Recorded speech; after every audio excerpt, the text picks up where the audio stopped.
Yo guys, what is good and what's going on, everybody? Your boy BLSG back at it again for what actually is going to be considered the first Philadelphia 76ers play-by-play of 2023. That's right, ladies and gentlemen. We're back here for another one and the first play-by-play of 2023. As tonight, we do indeed have the Philadelphia 76ers at home this time, taking on the New Orleans Pelicans. This should be a great matchup after what we saw yesterday. Sixers look for a bounce-back game against the New Orleans Pelicans. And at the end of the day, Sixers look to find a way to come out here, and they look to find a way to get the win. But like I told you guys in the past live stream or live streams, however long ago it was, I said that I would have a special guest on eventually in one of these future live streams.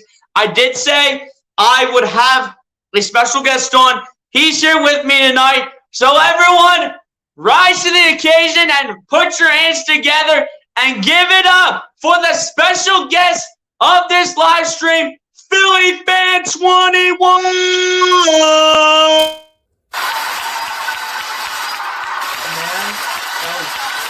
I appreciate you having me around here.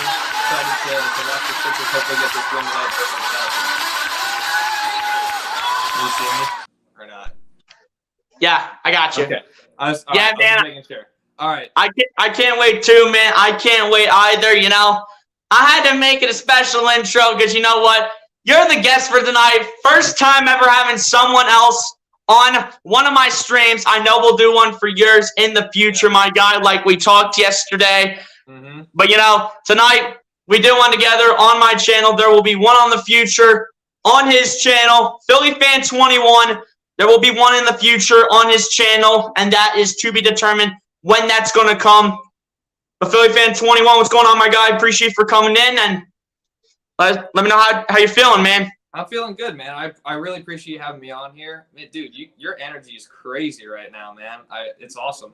I'm just excited to be on here. I haven't done like a collab with any Philly sports content creator, really. So excited to be on here and hopefully watch the Sixers get this win versus the Pelicans, because we know last time it was not pretty versus this team. So I'm hoping. Yeah, it was not pretty indeed, as we know. Looking to have it bounce back tonight against the New Orleans Pelicans, but at home this time, where we actually, last time we had a home game, we actually ended up winning all 7 games of the homestand. That was the last time we were at home. So we're looking to bounce back tonight. It does say Joel Embiid was questionable with lower back soreness, but he is good to go for tonight's game. So he will be playing against the Pelicans. Doc Rivers might go ahead and maybe limit his minutes down just a titch. But apart from that, we will see what happens. Appreciate everybody for coming through. Obviously, I saw Ease Up People in here and see what's going on. So let's go Sixers. Welcome. Yeah, you already know what it is. First time having another member onto my channel for a play-by-play. And we're making this go in a special way in terms of calling this game. I'm going to actually be doing the first half of this game, and then the second half, it's going towards him. We have our TVs at about the exact same spot, so we're not ahead or behind. We did this about 15 minutes prior to when I started the stream, however long ago it was, but we figured everything out, so we should hopefully be good to go for this. Yeah, we should be good to go, man. I'm excited to watch this game. I just hope, having Embiid back for this game, like having him actually play, because I didn't know if he was going to be able to play or not. But, like, if he wasn't going to play, like, I expected absolutely nothing from this game, because obviously we all know last game Zion came out and he destroyed the Sixers in the paint when Embiid was off the court. So if he didn't play in this game, I really don't think we would have had a shot to even, keep it a close one. But hopefully the Sixers can come out here and do a little bit better job on him. And CJ McCollum, who last game, I think he had like 10 threes. Actually. Yeah. CJ McCollum was actually crazy in the last game. So hopefully they can limit him. He was coming off screens and shooting like he was Steph Curry in his prime. So, man, hopefully we can slow both of those guys down and, play with some pace like we were doing when we were on that win streak. Yeah, exactly. And these are people coming with another comment. He's been with the majority of the comments tonight saying this is going to be a good show and a good game. You already know it is, man. Hopefully we come out with the win here. And you know it is what it is. And also, as we talked yesterday, Philly Fan 21, as we talked yesterday, we are going to have my people get to know you a little bit better if they are not familiar to you already. I have about 8 questions down the line, which should take up close to game time, depending on how much in detail you're going to go with these questions. So let's just get right into question number 1. Pretty simple question right here. How long have you been doing YouTube for as of now? Let's see.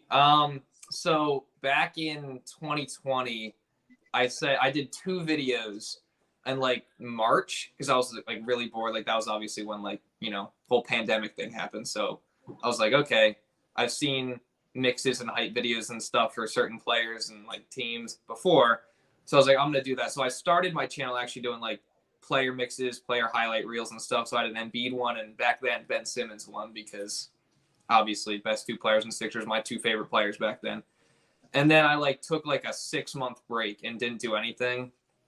And ever since then, we've been on the Philly sports content grind. We were doing mixes and hype videos pretty much to start the channel, progress more into some Sixers sports talk, then some Eagles sports talk, and now we're here, man.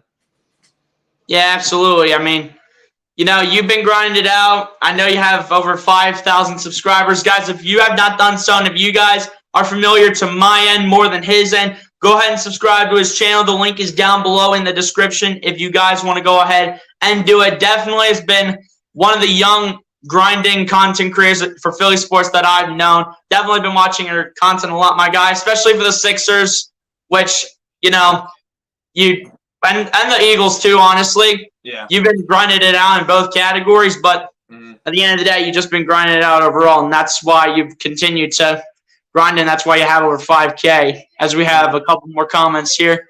I appreciate it. If we're talking about who this is Philly Fan 21, if you're wanting to know that information. Not sure what you mean by who the first is, but it is what it is. Lucas Da Silva Matos, let's go, my guy. Appreciate you for coming through, man. Says, is Embiid playing? Embiid is playing tonight. He was injured beforehand, but apparently he has been given the green light to go ahead and match up mainly against Zion Williamson for another matchup in this one against the New Orleans Pelicans. So he will be playing in this game, even though he started aggravating it, I think, last game, if I'm not mistaken. All right, second question for you, Philly Fan 21. What got you into starting a YouTube channel, and did anything motivate you into doing it? Wait, what was the question? Sorry, I didn't hear you. It's on the screen. Okay. Oh, it was a little delayed. What got me started and what motivated me? Okay, so do you know the YouTube channel Did the Sixers Win? You know what that is? Or like the Twitter account, I think it is also. I want to say I think I do, but yeah. Anyway, so, go ahead. Yeah, so like back in like probably 2019, right before the Sixers playoffs, I saw their hype video for the playoffs, and I was like, I thought it was really cool, and I thought maybe I could do something like that, but I didn't really ever try, at least at that time. But then, like I said, once the pandemic started and like I couldn't really do anything, I was like, you know what, might as well give this a shot. So that's kind of what motivated me into doing it. And yeah, well, was there a second part to that question? Oh yeah, did anything? Okay, yeah, so that's pretty much it. That was the start. Did anything motivate you to doing it? I would just see any like hype video really for like the Eagles or Sixers, and I'd be like, I could do that. So like that's, like I said, my channel just started as hype videos mixes. I never even showed my face for like the first 6 or so months, maybe more than that. So that's where it started. Yeah, good to know, man. Good to know. All right, moving right along here to the next one. What made you get into making Philly sports content on YouTube? Just a huge fan of the Eagles, the Sixers, and I was like, how can I turn this into something productive and also like something that I enjoy? So I just figured, why not start YouTube? Especially, like I said, I was bored, so I was like, might as well try this. And yeah, I've loved doing it for however many years, over 2 years now. So yeah, absolutely. Mm-hmm. And then we have another question from Robert Anderson, is Maxi playing tonight? Maxi is indeed playing tonight, my guy. But ever since he did come back from the injury, he has been on a minutes restriction and has been playing off the bench, so that is expected from him tonight as well. Probably a few more games, and then Maxi will be able to return to the court as a starter. But appreciate you for coming through, man. Hit that like button and subscribe to both of our channels if you have not done so. I can never get this right, honestly. But mine's BLSG. His is PhillyFan21, so go ahead and subscribe to both if you have not done so and hit the like button on the stream. All right, moving right along to the next one. How did you become a Philly sports fan? An example could have been from a family member. Let's think. Okay, so when I was like younger, I didn't even have like any interest in watching sports at all. But I feel like probably starting in like 2013, I watched an Eagles playoff game with my dad. It was versus the Saints, and that was like my first time actually watching like the Eagles like legitimately, and it kind of interested me. So I started to watch more and more over the next couple of years, and that kind of got me into the Eagles. And then I didn't really get into the Sixers until my friend told me about Embiid, because I didn't really like follow the NBA or anything. And he was like, you should watch this guy on the Sixers, Joel Embiid. He's really, really good. So I decided, all right, I'll go watch a Sixers game or two. And it was like, I think it was like 2016 that I started legitimately watching the Sixers and following them. So that's kind of how I got into both teams. Yeah. Mm-hmm. Yeah, good to know, man. Good to know. These are people coming with another one saying, are you guys from Philly? I'm not. PhillyFan21, I'm not sure if you are or not. If you want to answer this from your perspective. Where are you from? I'm like an hour and a half away from Philly. That's still close, though. That's still pretty close. So you become a Philly fan. That would make sense. Yeah. Mm-hmm. Yeah. I mean, I'm obviously not a Pittsburgh fan. Heck no. You're what? I'm obviously not a Pittsburgh fan. Heck no. Oh, yeah, obviously not. But, I mean, yeah, I'm like probably 45 minutes out, so my family's Philly fans. That's who got me into it, so. Yeah, it's kind of close. And then moving right along into the next one. Have you had any goals in starting a YouTube channel? And if so, what were they? Have any goals? Any goals? Have you had any goals in starting a YouTube channel? And if any, what were they? Do you mean like for the future? Like anything for the future, or like what were you wanting to accomplish when you like decided to start making like content? When I started, I just pretty much was doing it to do it. I didn't really have any goals. Probably when I started, so I had like 70 subscribers, and then I made this one video that got like 50,000 views, and it gave me like 500 subscribers. So I would say from that point on, I actually like was trying to put more time and like actually grow. So from that point, I feel like I set a goal of hitting 1,000 within the next year, which I did. And then after that, my goal for this year was to get to 3,000, because I was at 1,000 to start the year, and I was like, okay, can I get to 3,000 and like triple it? And I actually exceeded that. So my goal for this year, man, I have like a lofty goal of hitting 25K by the end of the year. I don't know if that's going to happen, but my goal last year was to triple it, and I actually times it by 5. So if I times it by 5 again, 25K. So that's what my goal is, I guess, for this year. 25K subs. Hey, much respect, man. Much respect in what you're doing. These are people coming in and said, I'm an old head, kind of born into being a fan. LOL. Yeah, it is what it is, man. You know, like the longer you've existed, like the longer and the more you kind of know about your Philly sports and especially your teams, especially the longer you really like get into them. MC also coming with a question saying, are you guys Penn State fans? I am not a Penn State fan. Screw Penn State. They're playing in the Rose Bowl game right now against the Utah Utes. Screw them. I hate them just as bad as that team up north in the Wolverines. and I know you heard what I said. PhillyFan21, you want to answer this yourself? Yeah, I mean, I don't really watch college football, to be honest with you. Like, I watched the couple games on New Year's Eve, but I've literally, like, I don't really watch college football. So I would say I'm not a fan of Penn State. Like, I'll say I want them to do well, but I don't really watch or, like, know much about their team. So, yeah, I'm just kind of a professional football fan, more so. So Yeah. No lie. And we're just rolling right along into the third to last question that I have for you. We have 8 questions total. This is the 6th out of the 8th. Have you had any doubts in starting a YouTube channel? And similar to the last question, if so, what were they? any doubts, man? Any doubts in starting them? You always have the doubt of like, what if I can't like get any traction? What if I can't get any views? What if I can't get any subscribers? But then I was like, I mean, obviously everyone's gonna have those if they start a YouTube channel, right? But you just kind of, if you want to do it and if you want to be like successful or whatever on YouTube, then you gotta just push through the doubts and you know, just like try to learn as much as you can. And yeah, you can go through. Sorry, you like learn as much as you can, and then do your best and just try to get better with each video and everything you do. And yeah, it's kind of been my mindset. So obviously, yeah, I've had doubts, but I wouldn't ever stop. I don't think I'm ever gonna quit. So yeah, absolutely, man. Respect and respect the grind. appreciate Second to last question coming in hot here. Give me your thoughts overall on the Sixers so far this season. Ooh, okay, so they've been, in my opinion, a super weird team. Like, they started obviously really slow. They were like 1-4 in their first 5 games. So I mean, they were really frustrating, especially in the early parts of the year for me.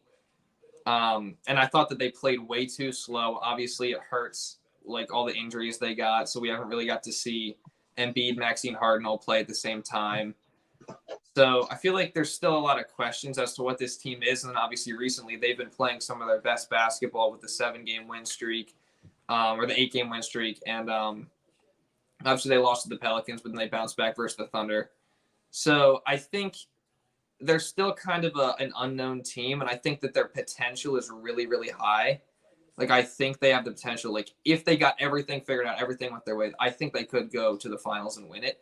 But how realistic is that? I don't know, because they do have their problems. Like, for example, I think they're inconsistent sometimes with how they play. Like, Doc Rivers, I don't like his rotations. And a lot of the time, I think, like I've been saying this since the beginning of the year, the offense has the potential to be probably one of the best in the NBA, but they have to play with pace. They have to play fast. And when they don't do that and they just play iso ball and they play slow, they end up playing sloppy. They turn the ball over and their offense just isn't good. So I think if they play up to their potential, they can be probably one of the best teams in the league. If not, probably first, second round eggs once again. So that's my opinion. Which we do not want to happen whatsoever, because we are tired of the getting bounced in the second round, and we're tired of not reaching the Eastern Conference Finals or even the finals at the same time. So we just need to find a way to get over the hump, and it has to start pretty soon. Ease up, people, coming with another question in the chat saying, what teams do you guys think could be the top 4 teams on the East and West? You want to kick that off, my guy? All right, top 4 teams in the East: Celtics, Bucks, Sixers, and Cavs right now, I would say. Actually, no, the Nets. I'm lying. What am I talking about? The Nets, because they're playing really, really well. And I haven't been watching any of their games, but it's been a surprise how they've been able to turn their season around. On the Western Conference side, I think the Pelicans are a really good team. I was saying that before the year started. The Nuggets are also really good, unfortunately, for the Jokic versus Embiid debate and all that stuff, but they're also a very good team. Let's see, who else on the West? I'm trying to think. I would say I like the Grizzlies, right? I actually don't know who's ranked top 4 in the West right now, but I like the Grizzlies. I think they have a lot of potential. So I guess if you want me to tell you top 4 teams on the Western Conference, top 4 teams in the West are the Nuggets, the Grizzlies, the Pelicans, and the Mavs. There you go. See, I have 3 of the 4 already. I'd say the Mavs have a good chance. I want to say this, and this isn't answering the question, but I just don't know what's going on with the Warriors.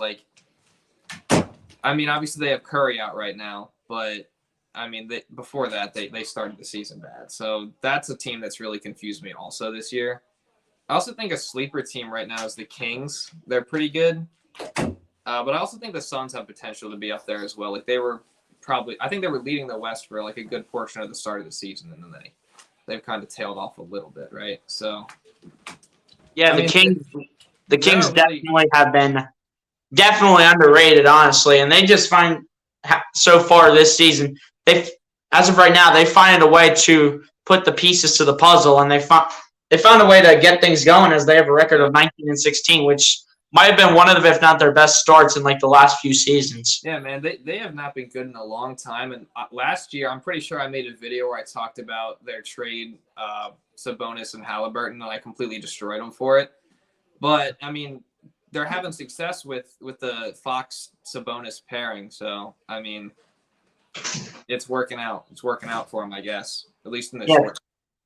Absolutely, Sabonis has definitely worked out for them, as well as De'Aaron Fox with him. Even when they let Tyrese Halliburton go in the middle of last season, they've still found a way to go out there and execute with the team that they currently have right now. I'm going to get my top 4 teams on the East and West side. Number 1, got to say it, unfortunately. I got to say the Boston Celtics.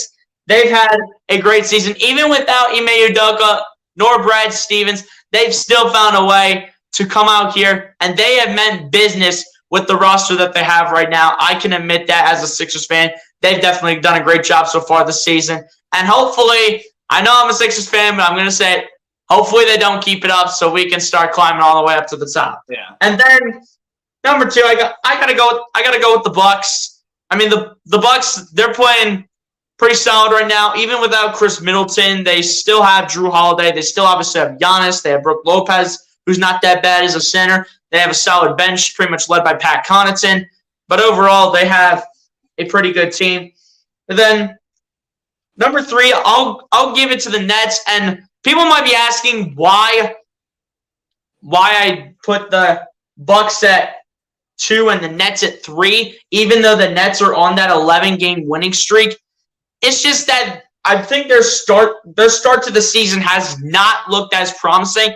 But ever since that point, they started to turn things up immediately with Kevin Durant, Kyrie Irving, as much as I hate to say the name, Ben Simmons. And, they've been able to just piece it together left and right. So definitely you have to put the Nets up there. But at 3, in my opinion, because before they had their 11-game winning streak, they were at a record of 13-12, actually, because they're on an 11-game winning streak. I'm thinking that they're on a 13-game win streak. And then at number 4, I have the Sixers. But at times it can be up and down. I have the Cavs as an honorable mention to this list. So they would be number 5 if we were talking top 5. But at the end of the day, I think the Sixers have been playing really solid this season overall. Cavs may have 2 more wins than the Sixers, but overall the Sixers have been a really solid team. The Harden and Embiid experiment is starting to be figured out. Tucker has been scrappy on defense at times. At times he can rebound, but he's up there in age, so he's not going to really give you that much of points every game, but he can give you what he needs to give you by Doc Rivers. And, at the same time, we do need some bench scoring, so that's why we have him in the lineup and not like DeAnthony Melton, George Niang, because they can score at the time. And obviously you got Tobias Harris. He's having a good season as well. And then Tyrese Maxey, who is just coming back, but before the injury, he has had a great start to the season. So honestly, this team has definitely looked great, but I have the Sixers. Number 4, Cavs as an honorable mention. And he goes for me, Celtics, Bucks, Nets, and the Sixers, with the Cavs as the honorable mention for the East side. Over to the West side now. Number 1, got to say the Nuggets, but I'm tired of everyone saying, oh, Nikola Jokic, he's going to 3-peat, and he's going to continue to dominate over Joel Embiid all the time. I'm tired of that talk, but I have to say that the Denver Nuggets have been playing really good. They've been playing really good this season. And then number 2, I got to say I'm just going to go in the order that the standings are right now. So number 1, I have the Nuggets. Number 2, I have the Grizzlies. Number 3, I have the Pelicans. And number 4, I have the Mavs, as it shows in the standings up to this point. So that is the order that I have between these teams, as the starting lineups will come in after these commercial breaks. So wanted to just fit that in real fast and fit in like a short way. SG Sports Talk, what's good, my guy? Appreciate you for coming through, man. Appreciate you for coming through and hit that like button on my stream. And if you're not done so, my guy, go ahead and subscribe to my guy, Philly Fan 21. Guys, if you're just coming in here, the link to Philly Fan 21's YouTube channel is down below in the description if you guys want to go ahead and subscribe to him. Over 5,000 subscribers on his end, so let's definitely continue to support my guy, man, because he's welcome here. SG Sports Talk says my top 4 teams from the Western Conference are the Nuggets, the Mavs, the Grizzlies. I'm pretty sure you made a mistake when you put Boston in there because Boston is on the East Coast. So you might want to change that 4th team that you have on there, SG Sports Talk. But the other 3 I can't respect. Yeah, I think he changed it to New Orleans. I think he deleted it and then went back and changed it. Oh, yeah, now I see it. All right. Now I see it. Of course, probably being biased because the Pelicans are against the Sixers. Nah, I'm just playing. Charles Adderley, let's go, my guy. Appreciate you for coming through. Man, said good night watching from Nassau, the Bahamas. Happy New Year. Go Sixers. Hey, you know what it is, man. You know what it is. Charles Adderley, appreciate you for coming through, my guy. Hit that like button on the stream. I forget if you're subscribed to my channel or not, but just go ahead, double check, and make sure. And if you want exclusive Philly sports content, go ahead and subscribe to my guy, PhillyFan21, who does have over 5,000 subscribers right now on his channel. The link's down below in the description. All right, let's get to the last one here before the starting lives come in really quick as soon as I can find it. All right, here's the last one for you. And then after this, I'm going to ask for your score prediction if we can fit this in real quick. So if you had to give any advice to any people with little to no experience in doing YouTube, basically like starting a YouTube channel, or if like they're struggling to get like the subscribers or anything, any of that stuff, what advice would you give them? Man, I would say YouTube is a marathon, so you have to be willing to stick with it for a while before, like, obviously there's channels that see success in a short amount of time, but I feel like that's more rare than it is common. So I would say just keep at it. Make sure you're doing something that you like, number one. And then number two, just try to learn as much as you can about YouTube, about, how to get better at making videos, thumbnails, titles, all that stuff, so that you can see as much success as possible. And then eventually you'll see your hard work start to pay off. I mean, it's definitely not easy. Like, I feel like some people think it might be like an easy thing to do, and it's not, because it's a lot of effort. Like, it takes a lot of effort if you want to get good at it. But if you have the passion for it, then I definitely would recommend anyone who's thinking about starting a channel, anyone who's maybe right now like struggling to gain traction, like, just keep at it, start your channel if you haven't already, and be willing to go through the trials and tribulations of it. That'd be my advice. All right, man, and real quick, looks like the game's about to start. Let me get your score prediction for this game tonight, my guy. Oh, man. Okay, let's see.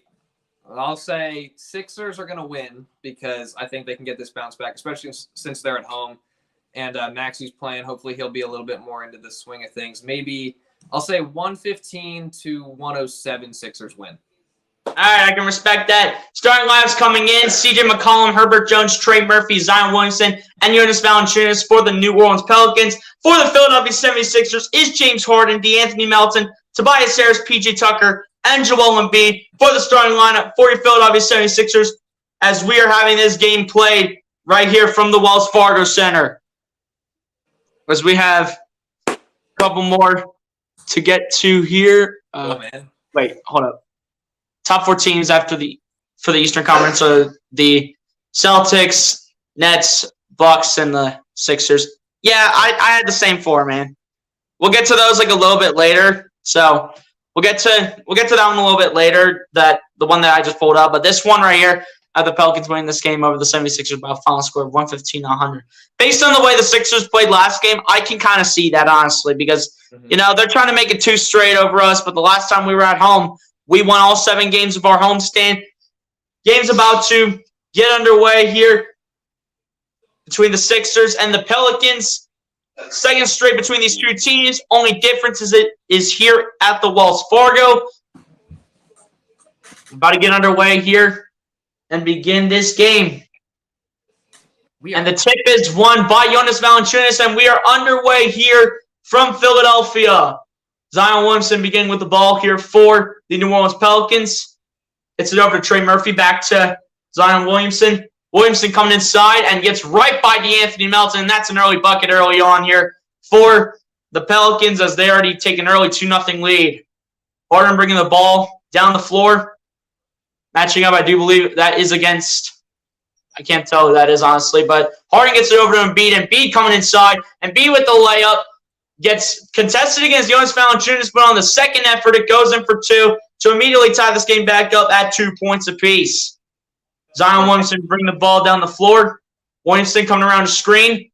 Williamson tries to get it over to number 5 for the Pelicans, but it goes out of bounds, and it's going to be Sixers ball as the Sixers go ahead and do the inbound. Harden to bring the ball down the floor. Gets it over to Tobias Harris, back to Harden. Harden coming inside, kicks out to Harris, standing at the wing. Harris gets it back to Harden. Harden looking for his options, flips it over to Embiid, out to Melton in the corner, gets it back to Embiid. Embiid taking a 3 from the wing, and it's good for Joel Embiid. That was huge when it matters, and it's a 5-2 lead here for the Sixers. 10:45 left in the first quarter. Valanciunas gets it over to number 5, gets it over to, I believe that was Trey Murphy. Back to number 5. Faking it, puts it up for 2, and it's good. And apparently there was no travel called, according to the Sixers bench, on what they're trying to think. So it is a 5-4 game now. Harden gets it over to Tobias Harris. Harris stopping for a little bit, losing the ball, getting it back.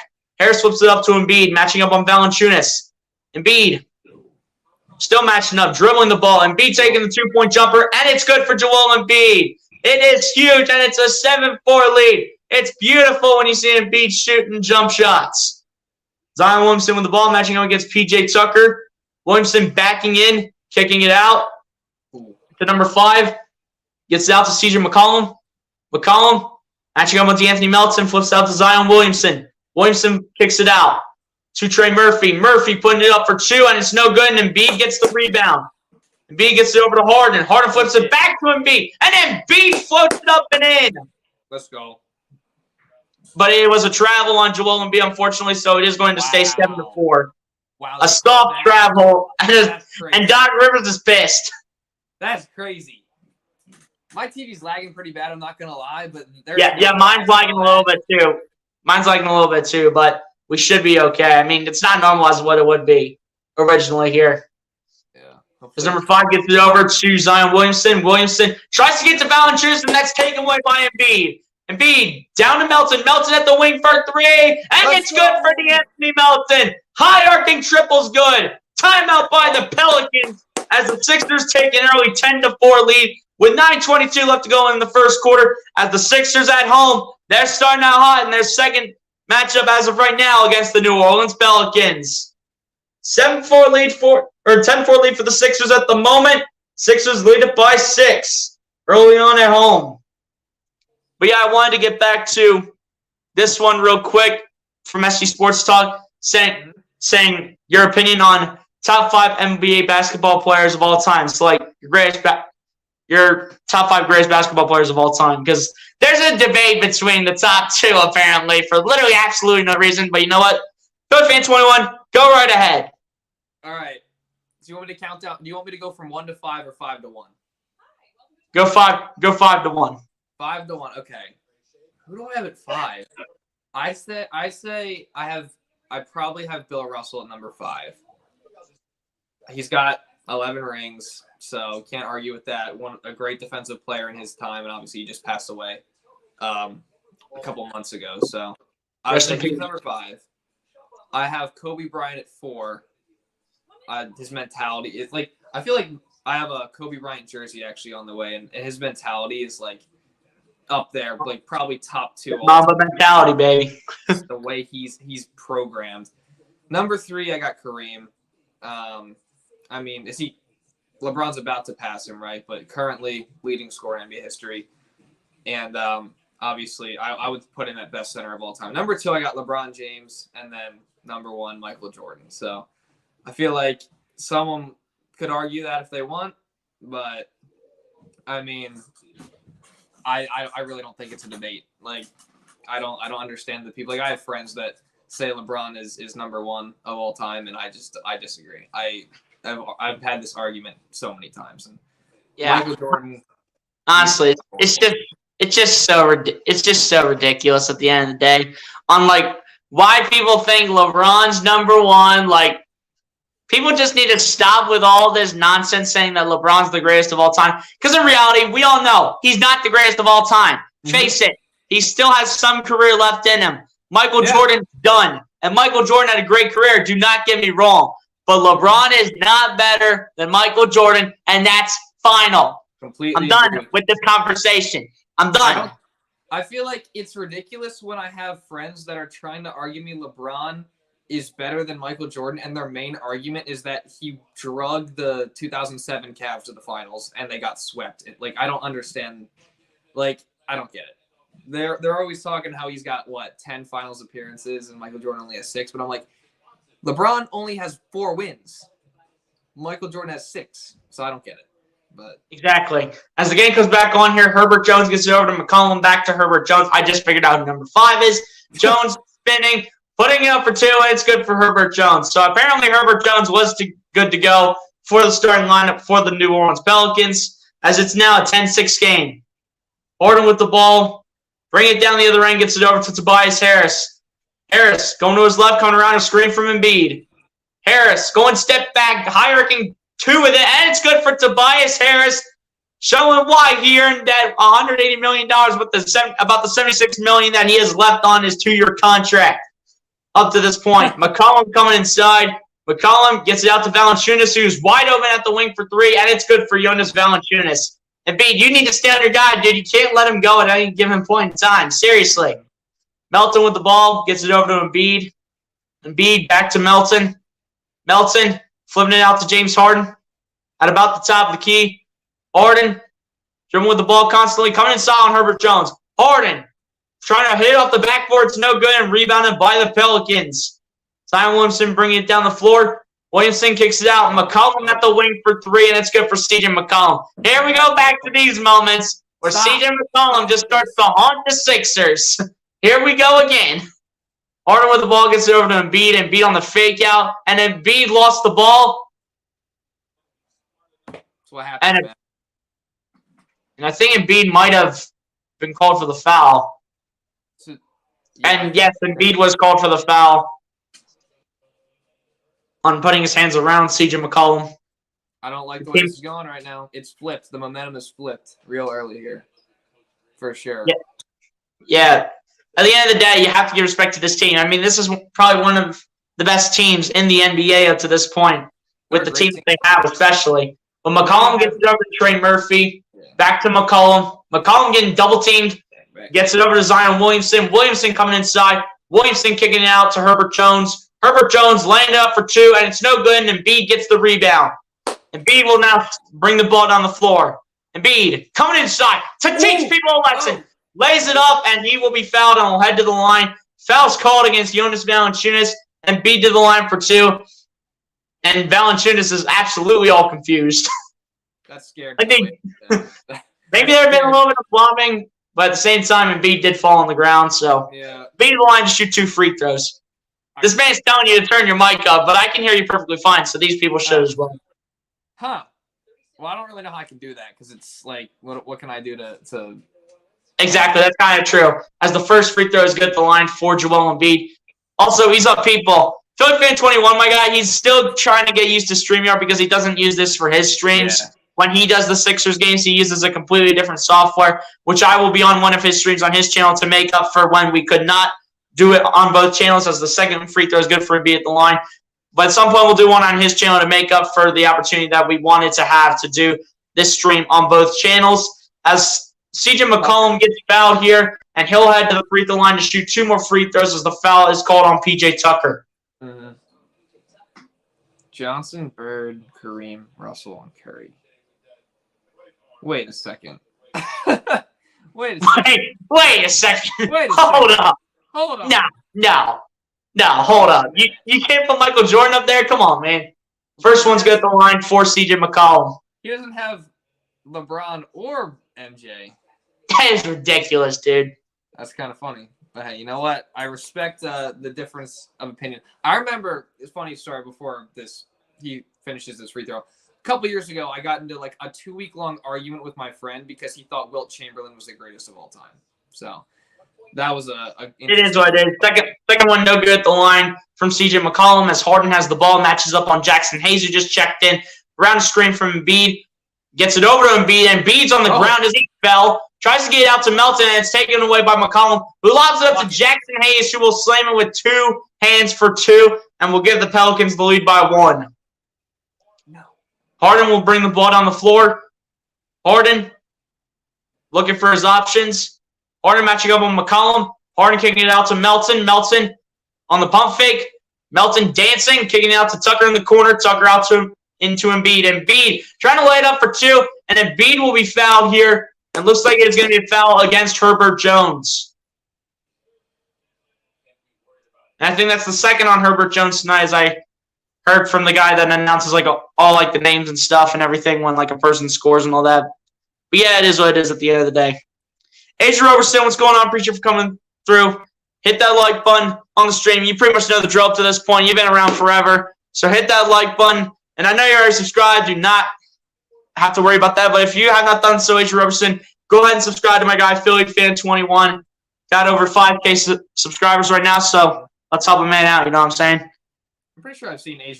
Yeah. How about my Giants? Yeah. Please, hey, do us a favor and rest your starters next week, please. Yeah, please. Please. I don't want to have to deal with this. Tyrese Maxey is coming back into the game. First one was good. First free throw was good at the line. Mm-hmm. So it is a tied game. First one was good at the line for Joel Embiid. What's good, Aiden? I know Aiden's from. Shoot the second one, and that one is good as well. And the Sixers back up by 1 over the New Orleans Pelicans. So here we go. McCollum bringing the ball down the floor. 16-15 game. McCollum matching up against Harden. McCollum dancing for years.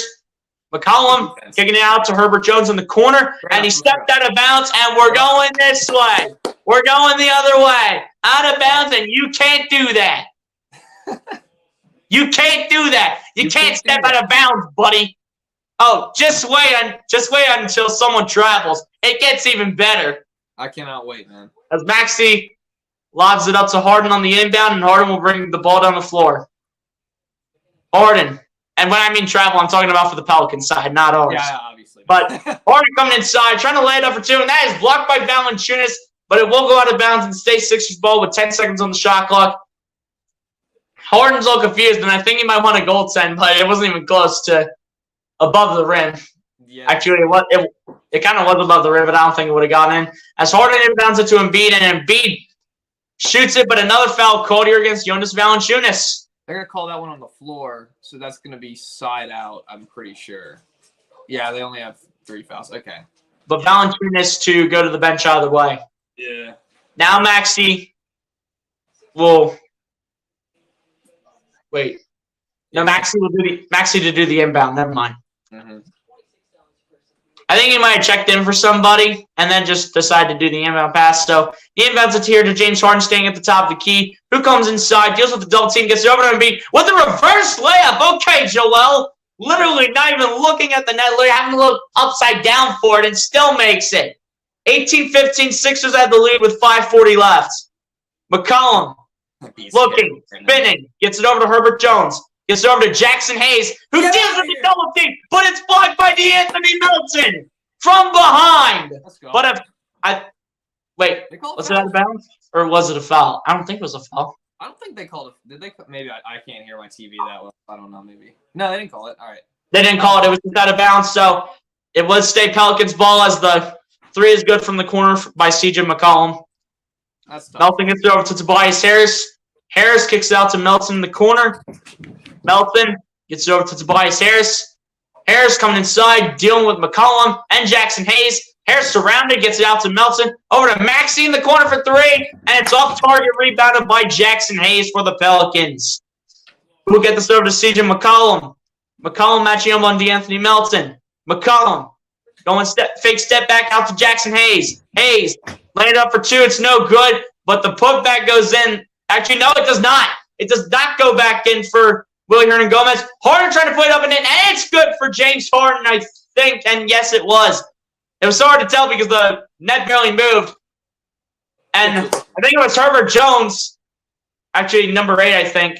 But Tobias Harris with the ball down the other end gets it over to Tyrese Maxey. Maxey gets out to Harris. Harris standing in the corner for 3. And it's way too far, and it's rebounded by the Pelicans. Here we go, number 8 with the ball. Number 8 laying it up for 2. Not even close. And Melton gets the rebound after Harden tips it to him. Gets it over to Maxey. Maxey trying to lob it up for Embiid, and that was miscommunicated, but had to get it over the body. But it's going to go the other way. As the pass was. It looked like it got deflected to me. Maybe not. I don't know. I don't think it did. I think they said it was Pelicans ball. Yeah, they said it was Pelicans ball, but I don't know. To me, it looked like it got deflected. Maybe it didn't. Well, too late to look at it now, but yeah, I guess it didn't. Jackson Hayes to get this to CJ McCollum. Gets it back to Jackson Hayes, matching up with Tyrese Maxey. Why is Maxey? Oh, wait, that's not Jackson. Yeah, that's Dyson Daniels or whatever his name is. Dyson Daniels, rather, yeah. Gets it over to McCollum, out to Jackson Hayes, who's wide open, and it's good. Stop leaving the shooters open like this, man. We have Jackson Hayes scoring on us, for the love of God. Can he shoot like that? Apparently so. But here we go. Here's Maxey with the ball. Maxey gets it over to Harden. Harden coming inside. Harden going step back 2, and it's good for James Harden. James Harden hopefully starting to put up a little effort in his scoring here, as we have 3:20 left to go in the first quarter. Thibault and Shaker about to check in for the Sixers. All right, Najee Marshall gets it over to Hernan Gomez. Back to Marshall. That's right. I forgot that that's who that was, Najee Marshall. Yeah. But this one's taken away. Harden strips it off of Hernan Gomez. Harden bringing it down the other end. Harden getting fouled, and he's definitely being fouled by Najee Marshall. He's raging. He's screaming at himself, dude. I mean, man.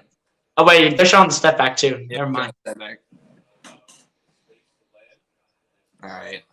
Harden back to the free throw line here. Shoot 2 free throws, which I think this is his first pair of free throws here. First one's good at the line for James Harden. He just makes these free throws for the most part look so flawless. You know what I'm saying? He makes them look effortless. I mean, he's been in the league for a long time, so it makes sense that it's happening. She actually collaborated with some of my boys growing up. Yeah, it's a fact. These are people said, "Oh well, I already got to the comment by SG Sports Talk." We'll get to that one by Aiden in just a little bit. Second one for Harden, also good at the line. Wait, was it no? Oh no, it was not a 3-point play. I was thinking it was for a second, but the Sixers led by 1 before those 2 free throws. Both free throws good at the line for Harden. McCollum spinning, gets it over to Zion Williamson. Kicks it out to Najee Marshall. Marshall coming inside with speed, but it's brought back by Hernan Gomez. He still can't get it to go, but on the third effort, he gets it to go that time. Willie Hernan Gomez takes him 3 tries to get it in there, but someone rebound, please. Yeah, they got to get a rebound. Beat matching up on Hernan Gomez, getting double teamed, and Beat spinning like a maniac, like there's no tomorrow, who gets it out to Maxey in the corner. And apparently Maxey stepped out of bounds. That was weird. That was a weird play. That was a weird possession. 2:22 left to go here in the first quarter as we're back on another commercial break, so we'll continue to go through the comments here. Mm-hmm. Aiden Gavin, 382, what's going on, my guy? Appreciate you for coming through, man. Hit that like button if you have not done so, my guy. And if you have not done so yet, go ahead and subscribe to my guy, Philly Fan 21. And AJ Robertson, if you're asking what his link is, the link is down below in the description if you want to go ahead and sub him up if you have not done so already. I already know Aiden's from my channel, so I appreciate you being in here, man. But isn't the link in the description you said? Mm-hmm. So that's where you can find it. All right, man. I mean, this is a close game right now.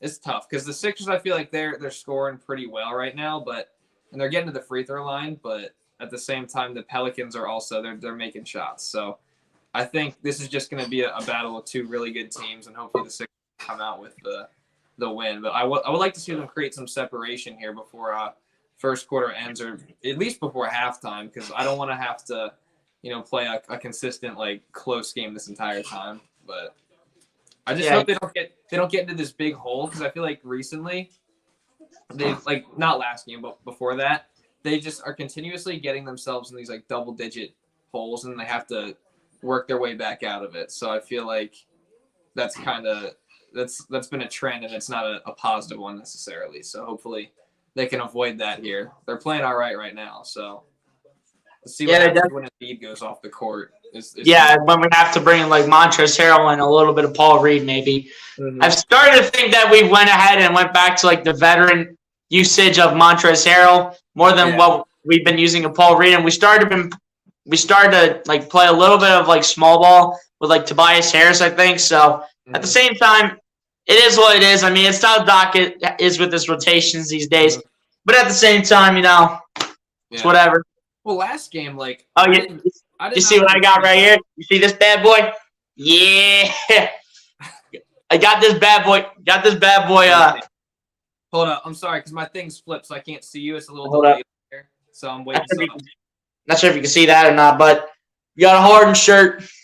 I had a 2-5 one. I'm not even going to mention his name anymore to give him any more attention, but you know what? That's done for at this point. Yeah, I had a jersey. I threw it in the corner of my closet. It hasn't seen the light of day since. So at this point, you might as well take a lighter and start lighting it. Exactly. I was thinking about doing that, but I mean, I don't know. Maybe I should donate it to someone. But I mean, what good? Wait, I donate it now. Now I can finally see the shirt. That's a pretty sick shirt, man. Yeah. And I got mine too. You can probably see it right away. Yeah, you got a Harden one? Hey, we both got harder ones. Yeah, let's go. Mm-hmm. As the game's back on here, Sixers up by 1, 24-23. McCollum with the ball, matching up on Matisse Thybulle. Gets it over to, I believe it's Dyson Daniels. I was going to say Jackson Hayes. Gets it over to Zion Williamson. Over to McCollum, and that's taken away by Embiid. Great defense from the Sixers. Embiid loses it for a second. Gets it back. No fouls called or anything. Embiid gets it over to Maxey. Matching on Dyson Daniels, gets it over to Embiid. Back to Maxey, out to Niang. Over to Milton. At this point, we're doing it around the world. Back to Niang for 3 at the top of the key. And it's good for George Niang. Let's go. And it's a 4-point lead for the Sixers, 27-23. Under minute 40 left to go here in the first quarter. As Dyson Daniels gets it out to Najee Marshall for 3, and that comes up short. And then Embiid gets the rebound. Embiid bringing the ball down the floor. Gets it over to Maxey at the wing. Maxey coming inside. Gets it out to Embiid. Over to Niang. Niang taking 3 from the wing. And it's good for George Niang. Let's go. Niang says, I'm coming to play tonight, and you better respect it and believe it. All right, McCollum bringing the ball down the floor, matching up against Thybulle. Coming around. Him and Embiid shooting a 3 is McCollum, and it does not go in. It rims out, and it's rebounded by the Sixers as Milton flips it to Niang. Niang's going for more, and he misses it, unfortunately, and it's rebounded by the Pelicans. Najee Marshall gets it over to Dyson Daniels. Daniels flips it over to Zion Williamson. Williamson coming inside. Williamson kicks it out to Najee Marshall, but he can't handle it, and we're going the other way. That is great help by Joel Embiid because I don't like Zion being matched up against Niang, but Embiid came over there and forced that turnover because he had to throw a cross-court pass that was kind of inaccurate. Threw it out of bounds, man. It's great help defense right there. That you're not matching up against my forward. I'm going to come in and join the party. Hey. And Maxey with the layup is good, plus the foul, and he'll head to the line for one more. Tyrese Maxey getting his first points of this game. The foul is called against Willie Hernan-Gomez, so Maxey go to the line for one more to make this his first points of the game and the first quarter. What did I say? I said I want to see the Sixers create some separation before the quarter. They now have a 9-point lead with Maxey at the free throw line, so it has happened so far. Hopefully they can hold it for the rest of this quarter and build on it. Yeah, that's a fact, as Maxey is able to put the second one up and in as well. Sixers on a 13-2 run in the last 3 minutes. No field goals for the Pelicans in the last 2 minutes and 15 seconds just about. As Dyson Daniels will dribble the ball at the logo, get it over to Zion, back to Daniels. Gets it over to Hernan-Gomez, over to Zion Williamson, who pump fakes, now lays it up for 2. And a foul looks like it's called. Who they putting the camera on? They're going to play it on Embiid. And they're good. And looks like, yeah, Zion's going to go to the line for 2. W stream. Is this like one of your family members or something? That's my brother. That's my brother. Oh, that's your brother. Yeah. Hey, what's going on, Tyler? What's going on, man? Appreciate you for coming through.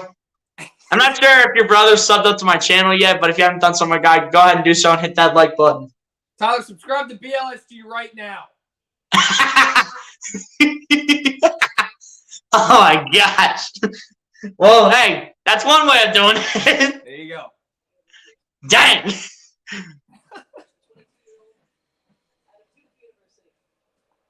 First one was good at the line for Zion Williamson, and so was the second. 11.4 seconds left as Melton inbounds it to Embiid. Embiid gets it over to Maxey. Maxey probably wants a big one. I'm calling it. Maxey dancing, coming inside, putting it up for 2, and it almost went in. Oh my gosh. Najee Marshall gets the rebound. It's not going to count, but a great first quarter by the Philadelphia 76ers, as they do, I believe. Of course, my computer won't update it by the time they always update, but it's officially the end of the first quarter. Philadelphia 76ers lead it at the end of the first quarter by 8, 33-25, as we head to quarter number 2. Let's go. That's a great start to the game.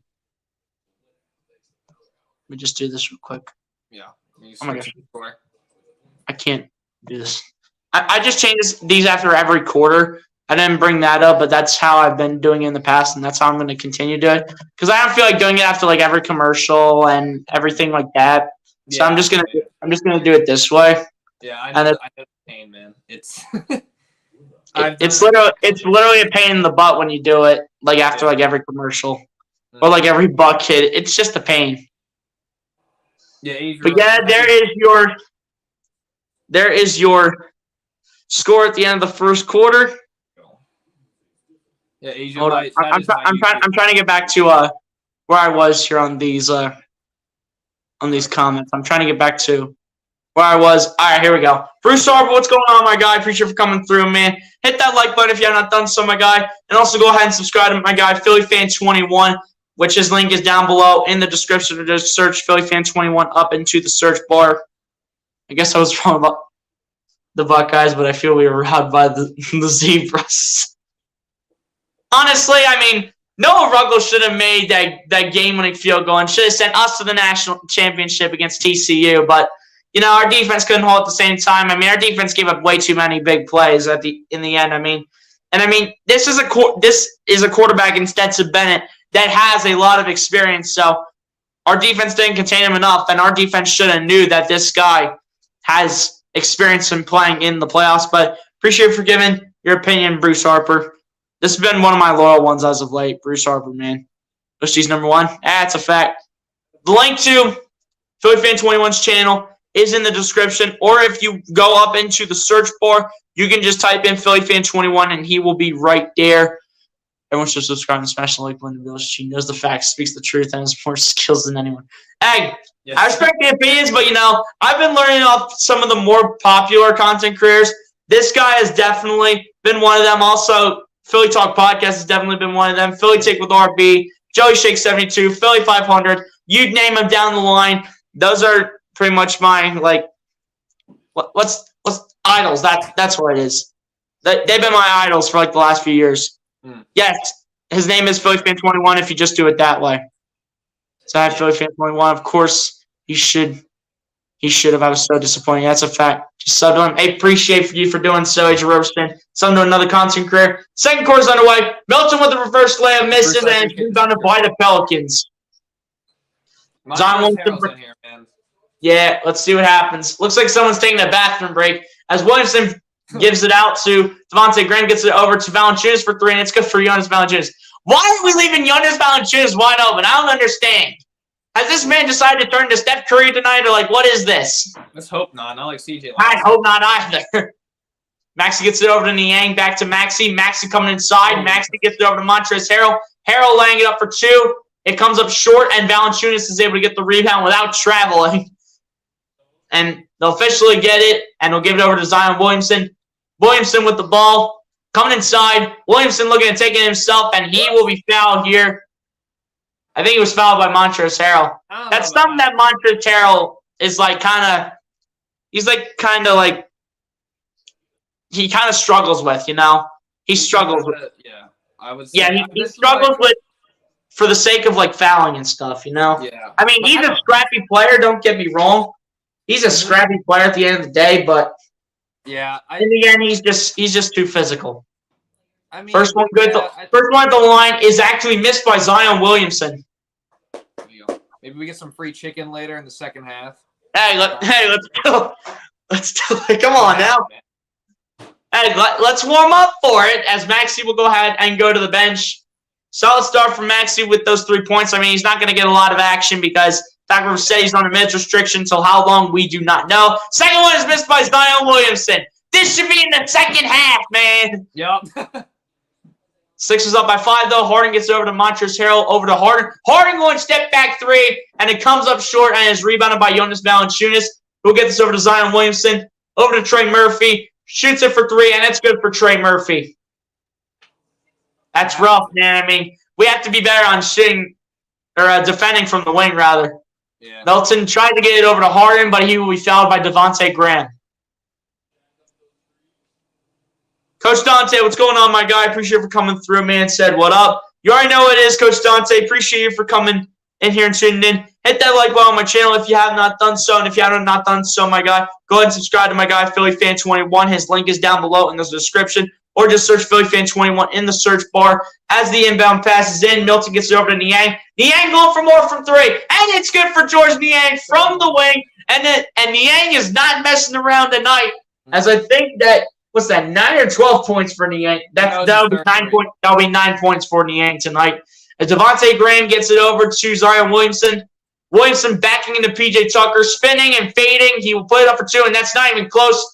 But it'll be rebounded by Alvarado out to Murphy. And there's a whole lot of physicality going on under the basket between P.J. Tucker and Zion Williamson. But P.J. Tucker's going to be the one called for the foul here. Did you see that again? That looked like it was clear over the back. Like Zion jumped over P.J. Tucker. It looked like he completely jumped over him. Like, they're going to get the foul on P.J. Tucker, and they will be doing an inbound pass. I don't get it, man. I do not get it. Here goes Zion Williamson, inbounds it to Jonas Valanciunas. Valanciunas back to Williamson. Williamson coming inside, and Williamson loses the ball, and it will be Sixers ball. Turnover by the Pelicans.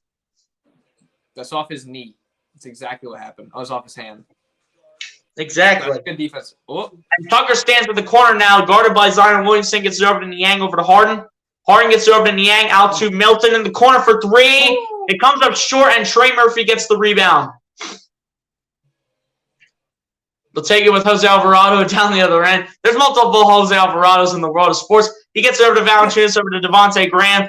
Graham coming up the baseline, kicking it out to Alvarado. Alvarado for 3, and it's no good. Rebounded by George Niang for the Sixers, who will get this over to James Harden. Harden coming inside. Harden around Valanciunas, but Valanciunas blocks it. It stays in play and is rebounded by the Pelicans, by Alvarado. Alvarado gets it over to Zion Williamson. Williamson matching up on Montrezl Harrell. Williamson continuing to dribble with it. Coming inside. Williamson laying it up for 2, and it's good for Zion Williamson. Just like that is a 3-point game, 36-33.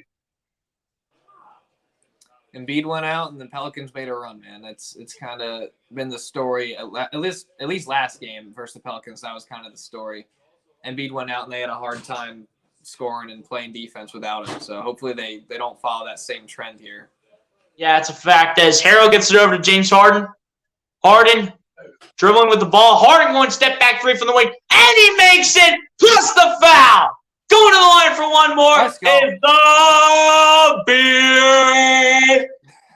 That's right. Respect the name. Put some respect on James Harden's name. Mm-hmm. Wait, I'm messing it up. The Beard. Let's go. That was beautiful by James Harden. He's known for his step backs. He's known for this. Mm-hmm. As we'll go to the line for one more. Harden with 9 points so far, 3 for 7 from the field, 1 for 2 from 3-point range. And the M1 free throw is good for James Harden. So the Sixers will be back up by 7, 40-33 over the New Orleans Pelicans. As Alvarado gets it over to Valanciunas. Valanciunas coming inside. And it's blocked by Montrezl Harrell. He said, get that weak stuff out of here. Harden bringing it down the floor. Harden going step back 3 again. And and it goes too far and is rebounded by Devontae Graham for the Pelicans. Graham dancing. Graham still looking, gets it over to Zion Williamson. Williamson continuing to dance with it, gets it over to Alvarado. Alvarado tries to lob it up to Williamson, and Montrezl Harrell says, get that out of here. That play's not working any day of the week. Harden gets it over to Harrell, and it's good. Oh, man. But they called an offensive foul against Montrezl Harrell. Did they not have that same call go the Pelicans' way multiple times the last time that they like? I don't understand. Like, okay, that one's okay. I mean, Alvarado did stand in an offensive foul position. When I see the replay, that was probably a charge. Fair enough.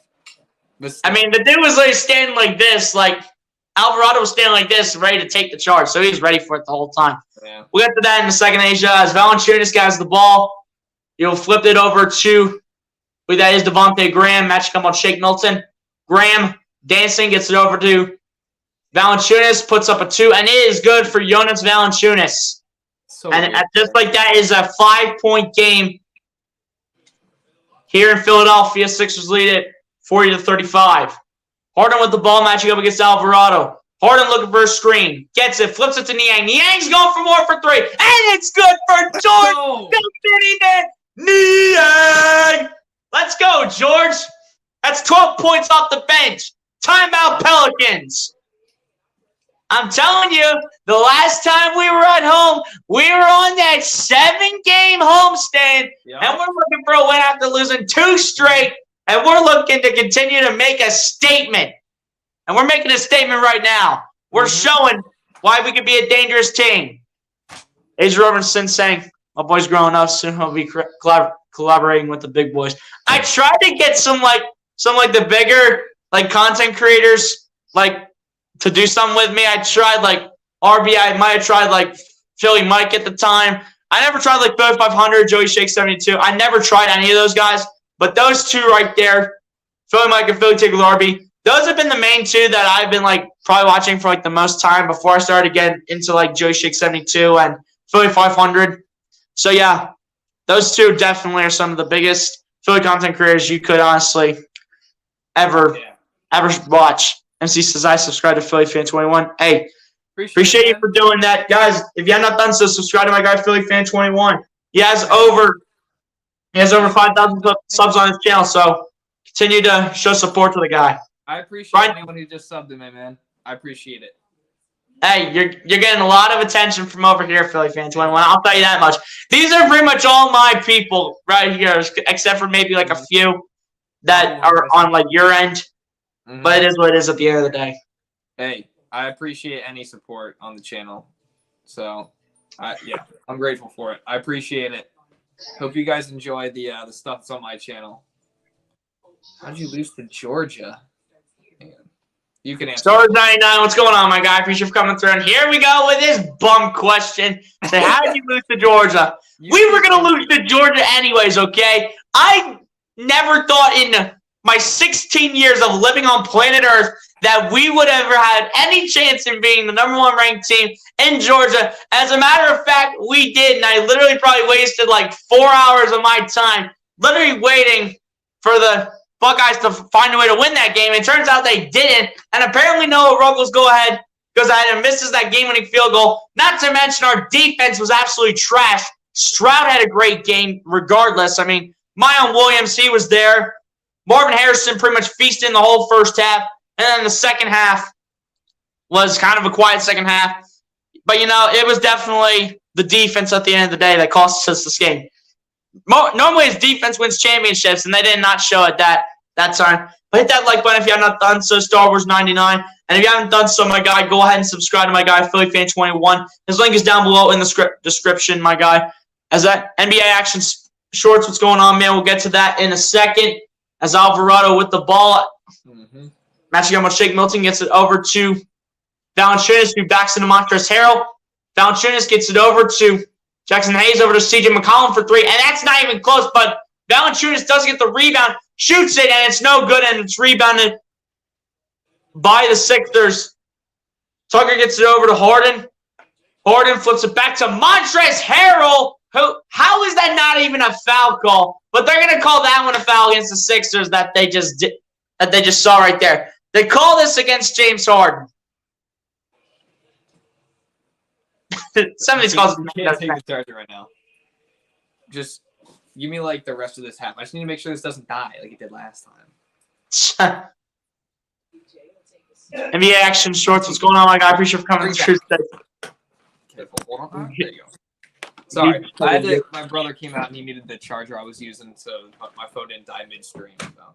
Yeah, that's fine, man. That's fine. As McCollum spins, gets it over to Valanciunas, who pump fakes, gets it over to Herbert Jones. Herbert Jones coming inside, laying out for two, and Beat just get that out of here. Sixers pick up the rebound. Harden put it up for two, and it is good for James Harden. It has been confirmed a bucket and one for James Harden, so he'll head to the line for one more to potentially give the Sixers an 11-point lead here in this one. This man said, bro, autocorrect. But NBA Action Shorts, man, appreciate you for coming through, man. Hit that like button if you have not done so on the stream, my guy. And go ahead and subscribe to both of our channels. If you just leave the chat and you go out of there, there should be a red subscribe button if you have not done so on my side. And if you want to go ahead and subscribe to my guy, PhillyFan21, his link is down below in the description. As the free throw is good by James Harden. Sixers lead it by 11. This man said I'm watching Penn State. Go Utah is all I got to say to that. But Alvarado coming inside, laying up for two. It's no good, and Embiid gets the rebound. Embiid will bring it down the other end. Embiid matching up on Jackson Hayes. Kicks it out to Niang. Niang's looking for more from three. And he comes up short. But the rebound is going to be picked up by Niang. This should not be backcourt violation, and it's not. Harden now with the ball in possession. Harden looking for his options. Harden coming inside. Harden pump faking, putting up a two, and it's no good for James Harden, and is rebounded by the Pelicans. Here we go. Here's Herbert Jones with the ball. Gets it over to McCollum. And that is a treble on the New Orleans Pelicans. And you know what? You can't do that. See, that's what I was talking about when I told you that. Just wait for the one where it's a travel against the Pelicans. Just wait for it. You witnessed it right there. You heard it here first, folks.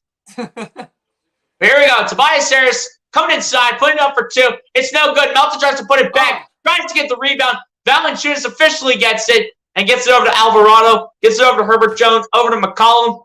McCollum matching up on James Harden. McCollum gets it over to Valanciunas. Valanciunas guarded by Embiid. Spins. Valanciunas for two. And then it comes up short. Harris gets the rebound. Down the other end. Harris coming inside. Kicks it out to Embiid. Standing at the top of the key. 4-3. And it's good for Joel Hans Embiid. Let's go. 49-35 is your score. Sixers on a 16-4 run in the last 5 minutes and 40 seconds. McCollum fading for two. It's no good. Herbert Jones gets the rebound. What? And they're going to call a foul against the Sixers. Wait, what? Wait. What's the call here? Wait, hold up. Turned around and yelled at him, and then they called it. What the heck? Wait. Travels, turns around, yells at the official, and then What? What in the world? What are we doing? I never know. I never understand these NBA officials, dude. All right, Zion Williamson's back in the game here for the Pelicans. No field goals for the Pelicans in the last 3 minutes, by the way. Alvarado gets it over to that's easy. Hernan Gomez, and that's good for Hernan Gomez 4-2. Willie Hernan Gomez making this a 12-point Sixers lead, though. Harris with the ball, coming inside. Harris jumping for two, and that comes up short, and Hernan Gomez does get the rebound and gets it over to Alvarado. Alvarado speeding like a demon. Gets it over to McCollum. McCollum gets it back out to Alvarado. Shoots a three from the wing. It comes up short, and the Sixers get the rebound. Tobias Harris picks it up. Harris looking for his options as he matches up on McCollum. Gets it over to Harden. Harden looking as he's guarded by Willie Hernan Gomez. Harden still looking. Harden coming inside. Harden laying it up for two. And it's good for James Harden. Plus the foul once again. And Harden's going to the line for one more. Once again on this next trip to the free throw line for the Beard. Let's go. You can't guard James Harden when he's coming inside Willie Hernangomez. That's a mismatch. You should be sticking to Embiid, and that's final. Hey, you trying to take the PA announcer's job, man? You're pretty good at the beard thing and the Embiid. Hey, this is how you more people in the chat. As the free throw is good by James Harden. He's got 16 points overall and 10 points in the quarter. As Zion Williamson matching up on James Harden. Williamson coming inside. Whoa. And it's going to be – wait. It's a blocking foul? What do you mean? Please. Hold up. That's crazy because did that not – the same thing just happened with Alvarado on the other end, that was the right call. That was a charge on Montrezl Harrell. But then that's Harden sitting there set right in the chest, and they just call blocking foul. That's crazy. Whatever. That's wild. I'm telling you, these officials are just so bad, like every single time. I don't understand. I just don't. I don't get it, dude.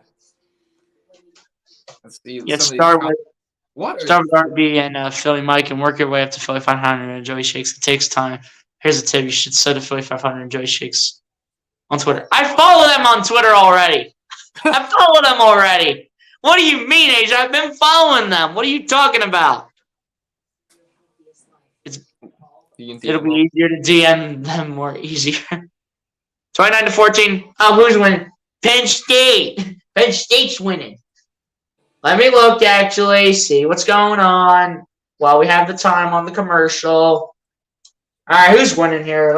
I think he's putting the score right now in the chat. I know he put the score, but he didn't say who's winning. True. All right, let's see. Oh, of course, Penn State annihilating Utah. 35-14. My goodness. It's looking like a masterclass already for Penn State. Doesn't matter. They can't say that they made it to the top 4 because they didn't. Ohio State should have never made it, honestly. I'm not going to lie. Oh, Jokic or Embiid. That's what you meant on the autocorrect. Right now, Embiid definitely has the better odds, in my opinion, of winning the MVP, and in my opinion, is definitely considered a top 3 center in the league. No questions asked. But right now, this season, if we're talking now, it's given to Joel Embiid. And I'm telling you, if somehow, some way in the world, Nikola Jokic three-peats the MVP, I am going to lose my mind. The last 2 years, Embiid's got robbed. I get the first time Embiid had the chance because the first time Embiid missed too many games. But the second year last year, that should have went to Joel Embiid. It makes no sense. Mm-hmm. And whoever tallies up the votes and everything, screw these guys. No, I'm not kidding. Jokic won because he has a higher, VORP and Raptor rating and all that stupid stuff that doesn't make any sense. But it's even more dumb anyways. Give me the two-way player, man. Embiid is way better on the defensive end, and I know Jokic is probably the best passing big man of all time, but that's the one thing that I can confidently say Jokic has over Embiid. But everything else, he's either right there or better than him at, and I just don't get it. Because especially last year, they were the 6th seed in the West, right? He wins the MVP. Well, now I feel like this year, some of the argument against Embiid is that they're they're 5th in the East right now, right? Mm-hmm. But they won't go both. It doesn't go both ways for some reason. I don't get the narrative, man. It doesn't make sense to me. Yeah, it is what it is. Zion Williamson to go to the line to shoot 2. First one's good for Zion Williamson. James Harden is on 3 personal fouls, by the way, so he'll be on the bench for quite some time. So Maxi's gonna have to. That'll kind of force Maxi to come in to replace him. So looks like we have Melton staying at the 2 and Maxi at the 1. As both free throws go to the line for Zion Williamson, and both of those were more free throws made than he had on his first trip. Here we go. Here's Tyrese Maxey with the ball. Maxey matching up on Zion Williamson. Maxey coming inside. Maxey putting it up for 2. No good. Niang gets the rebound. Out to Embiid. Embiid kicks out to Maxey. Maxey shooting for 3 from the corner. And it's no good. And Hernangomez gets the rebound and gets it over to Zion Williamson. Williamson coming inside. Williamson putting it up for 2. And it's good for Zion Williamson. And he bull rushes George Niang in order to do it. And it's an 11-point game, 52-41. Maxey with the ball. Zion Williamson with 10 points, 3 for 4 from the field in the first half so far. Maxey Gets it over to Embiid. Embiid matching up on Hernan Gomez officially. Embiid looking to get it up there. And they're going to call it short. Crazy. Okay. You're just going to call every charge/block foul against the Sixers. That is absolutely insane. What? What do they even call? What They called it. They called it charge, I think. That's not. That's ridiculous, though. As Zion Williamson has the ball, lays it up for 2, and it's good. Watch us still win the game with all these fouls going against the Sixers. I'm telling you, if we would have had some of these fouls go our way, then we would be winning this game by more than 9 points right now. As Maxey misses the 3 from the top of the key, and Zion Williamson gets the rebound. Williamson laying it up for 2, it's no good, and Tobias Harris gets the rebound. Harris bringing it down the other end, gets it over to Embiid. Embiid gets it out to Maxey. Maxey coming inside. Maxey trying to lay it up for 2, and it's good for Tyrese Maxey. He just went right in the body of, I think, was that CJ McCollum? Was that? I think it was CJ McCollum. If not him, it was Willie Hernan Gomez. I think it was Hernan. By the way, he just went right into the body and said, you know what? Give me the points if you're going to always call fouls against the Sixers. McCollum with the 2 is good. Stop letting McCollum get wide open. They've done a better job against him so far in this game. True.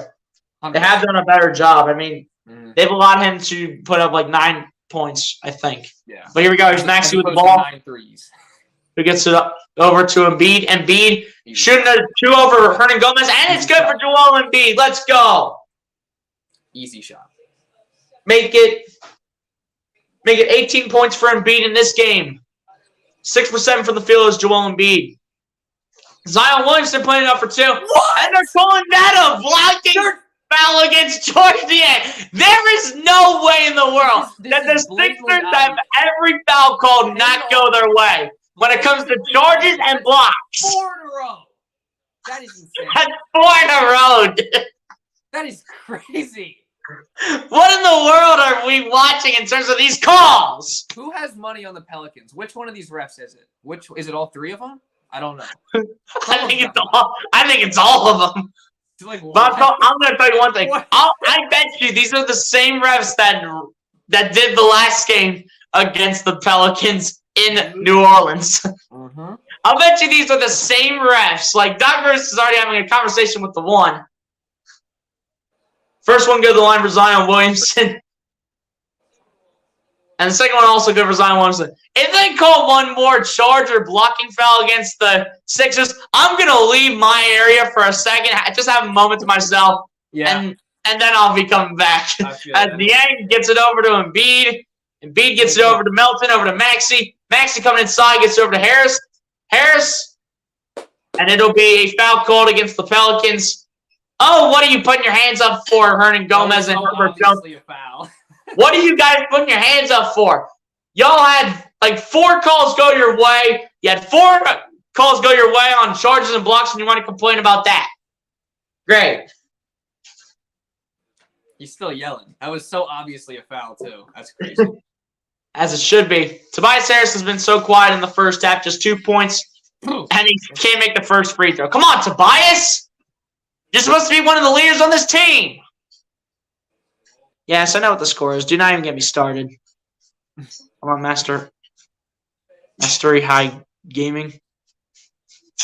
You're talking a lot more than Philly Fan 21. I know I am, but that's because I'm calling the whole first half. The second half will be all him. Coming to me. I'm letting him do the second half, so if you didn't hear that earlier. As Zion Williamson will lay it up for 2, and it is good for Zion Williamson. 8-point game, 57-49. Both teams in the bonus. Zion Williamson with 12 points in the quarter, 16 total. Maxey gets it over to Melton, who stands in the corner. Melton bringing it back, looking for his options.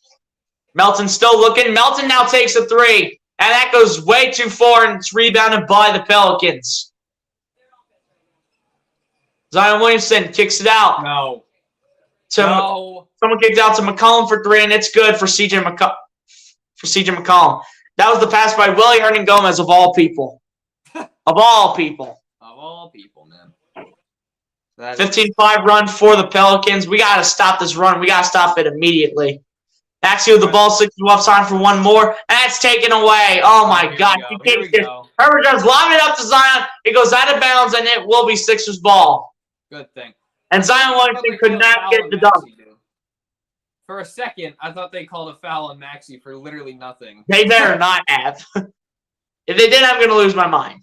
Yeah. All right, here we go. Maxey gets it over to Melton. Melton takes the last-second shot, and he gets fouled. And Melton will take. No. Wait. What the? It's called an offensive foul. For what? Ooh. Melton's laying back, for heaven's sakes. Melton's laying back. Like, what do you mean? I think they called it on Maxey. Yeah, an illegal screen. Hey, that means I don't have to leave the area yet because it's not an offense. It's not a blocking foul or a charge against the Sixers. You know what I'm saying? Like, that's just ridiculous. All right, Herbert Jones to do the inbound here. Inbounds it to McCollum. McCollum has to shoot it. Does not make it. What they call? Wait. Hold up. Niang's laying on the ground. Are they putting time back on the clock, or like what are they doing here? And Niang wants to talk with the official. I want to know what they called. Now Niang's pissed. Bro, what happened? What happened? Looks like apparently it must have happened as the shot clock as the clock expired. All right. I think that's the only thing that could have happened to make a result that way. But ladies and gentlemen, on that note, we're going to go over the halftime stats.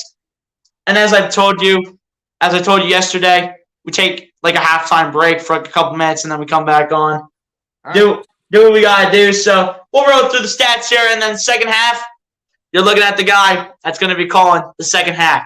Right there is the man. So let's roll through these halftime stats, and then we'll take the halftime break, and it's all this guy for the second half calling it. So here we go. Starting on the New Orleans Pelicans side, Zion Williamson leading the way for the New Orleans Pelicans with 16 points, 3 rebounds, and 2 assists. Obviously, I'm using the Google scoreboard, so I don't have steals and blocks for these guys because Google is so stupid. CJ McCollum follows that up with 12 points, a rebound, and 3 assists. Following that up is Jonas Valanciunas with 8 points and 5 rebounds. Herbert Jones following that up in the starting lineup with 4 points, 2 rebounds, and an assist. And, of course, I forget this one from Jackson Hayes, but he had 5 points and a rebound. Willie Hernangomez with 4 points, 5 rebounds, and an assist. And Trey Murphy, I believe, was the last scorer for the Pelicans, and he was, as he has 3 points and 2 rebounds to end off the first half stats from the New Orleans Pelicans. Now over to the Philadelphia 76ers side. Joel Embiid leads the way for the Philadelphia 76ers with 18 points, 7 rebounds, and 3 assists. James Harden following that up with 16 points, a rebound, and 2 assists. George Niang following that up with 12 points, 3 rebounds, and an assist off the bench. And then Tyrese Maxey off the bench with 5 points straight up to add on to the bench scoring total. DeAnthony Melton in the starting lineup with 3 points, 2 rebounds, and an assist. And Tobias Harris with 3 points, 4 rebounds, and an assist to end off the first half stats for the Philadelphia 76ers. Now over to the team stats now, as the New Orleans Pelicans are shooting the ball 45.2% from the field. Actually, both teams are doing the same thing, as they are both 19 for 42. The Pelicans are out for shooting the ball 50% from three-point range to the Philadelphia 76ers 44.4%. The New Orleans Pelicans are shooting the ball 70% from the free throw line to the Philadelphia 76ers 91.7%.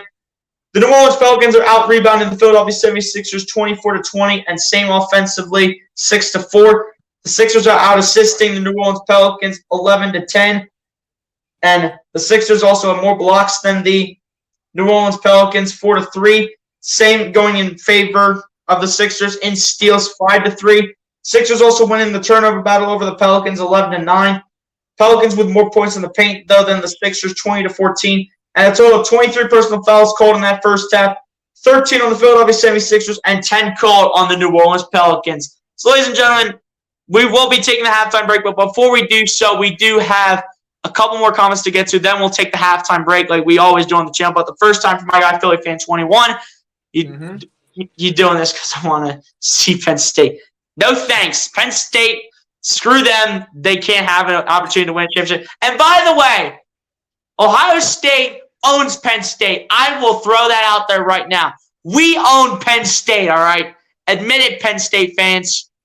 Admit it. Will the 76ers seed be at the end of the season? I'm predicting somewhere between the top 3, top 5 seed is where I can see the Sixers at up to this point. FootFan21, where do you see this at?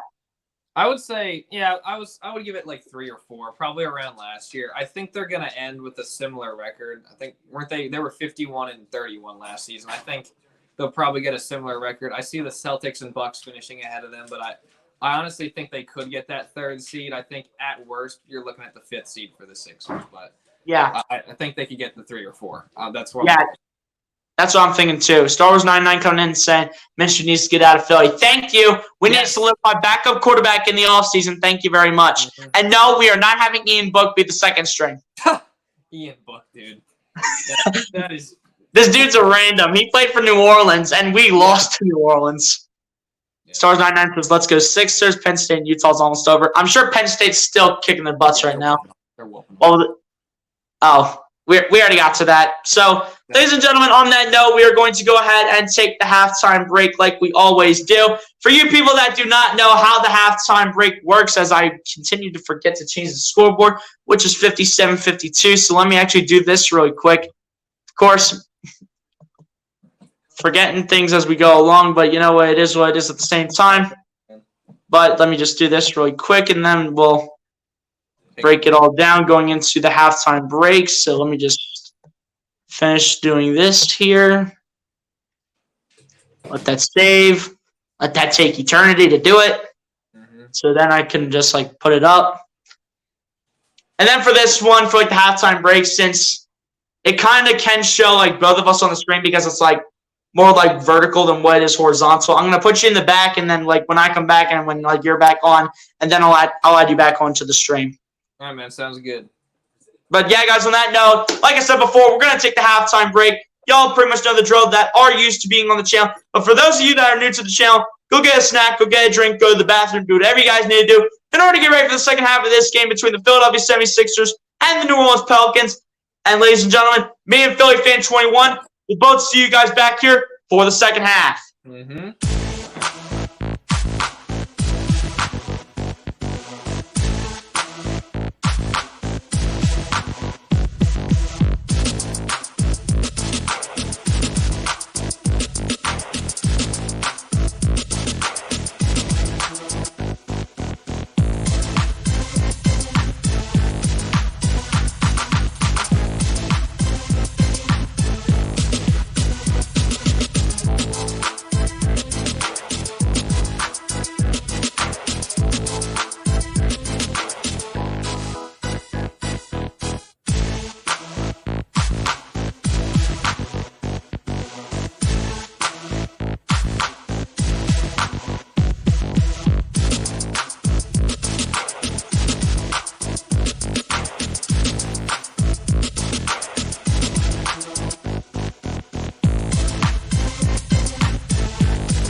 All right, guys, we're back here ready to go for the second half.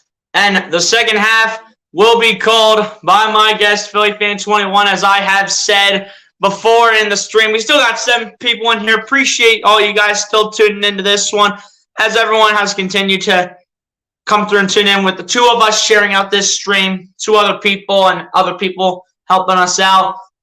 As the second half is about to get underway, as apparently they need to take the ball racks off after players have warmed up for the second half here. So the second half will start very soon. We'll start in a couple seconds. And the second half will start right now. Philly Fan 21, the calls are yours. I think you're muted.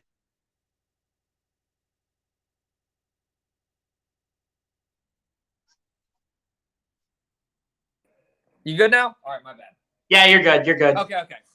Go ahead. I believe Tobias Harris just scored. I didn't see it, but I heard Tobias Harris thing. Okay. Zion has the ball, backing down PJ Tucker, going up over him with the left hand, and it rolls in for Zion Williamson.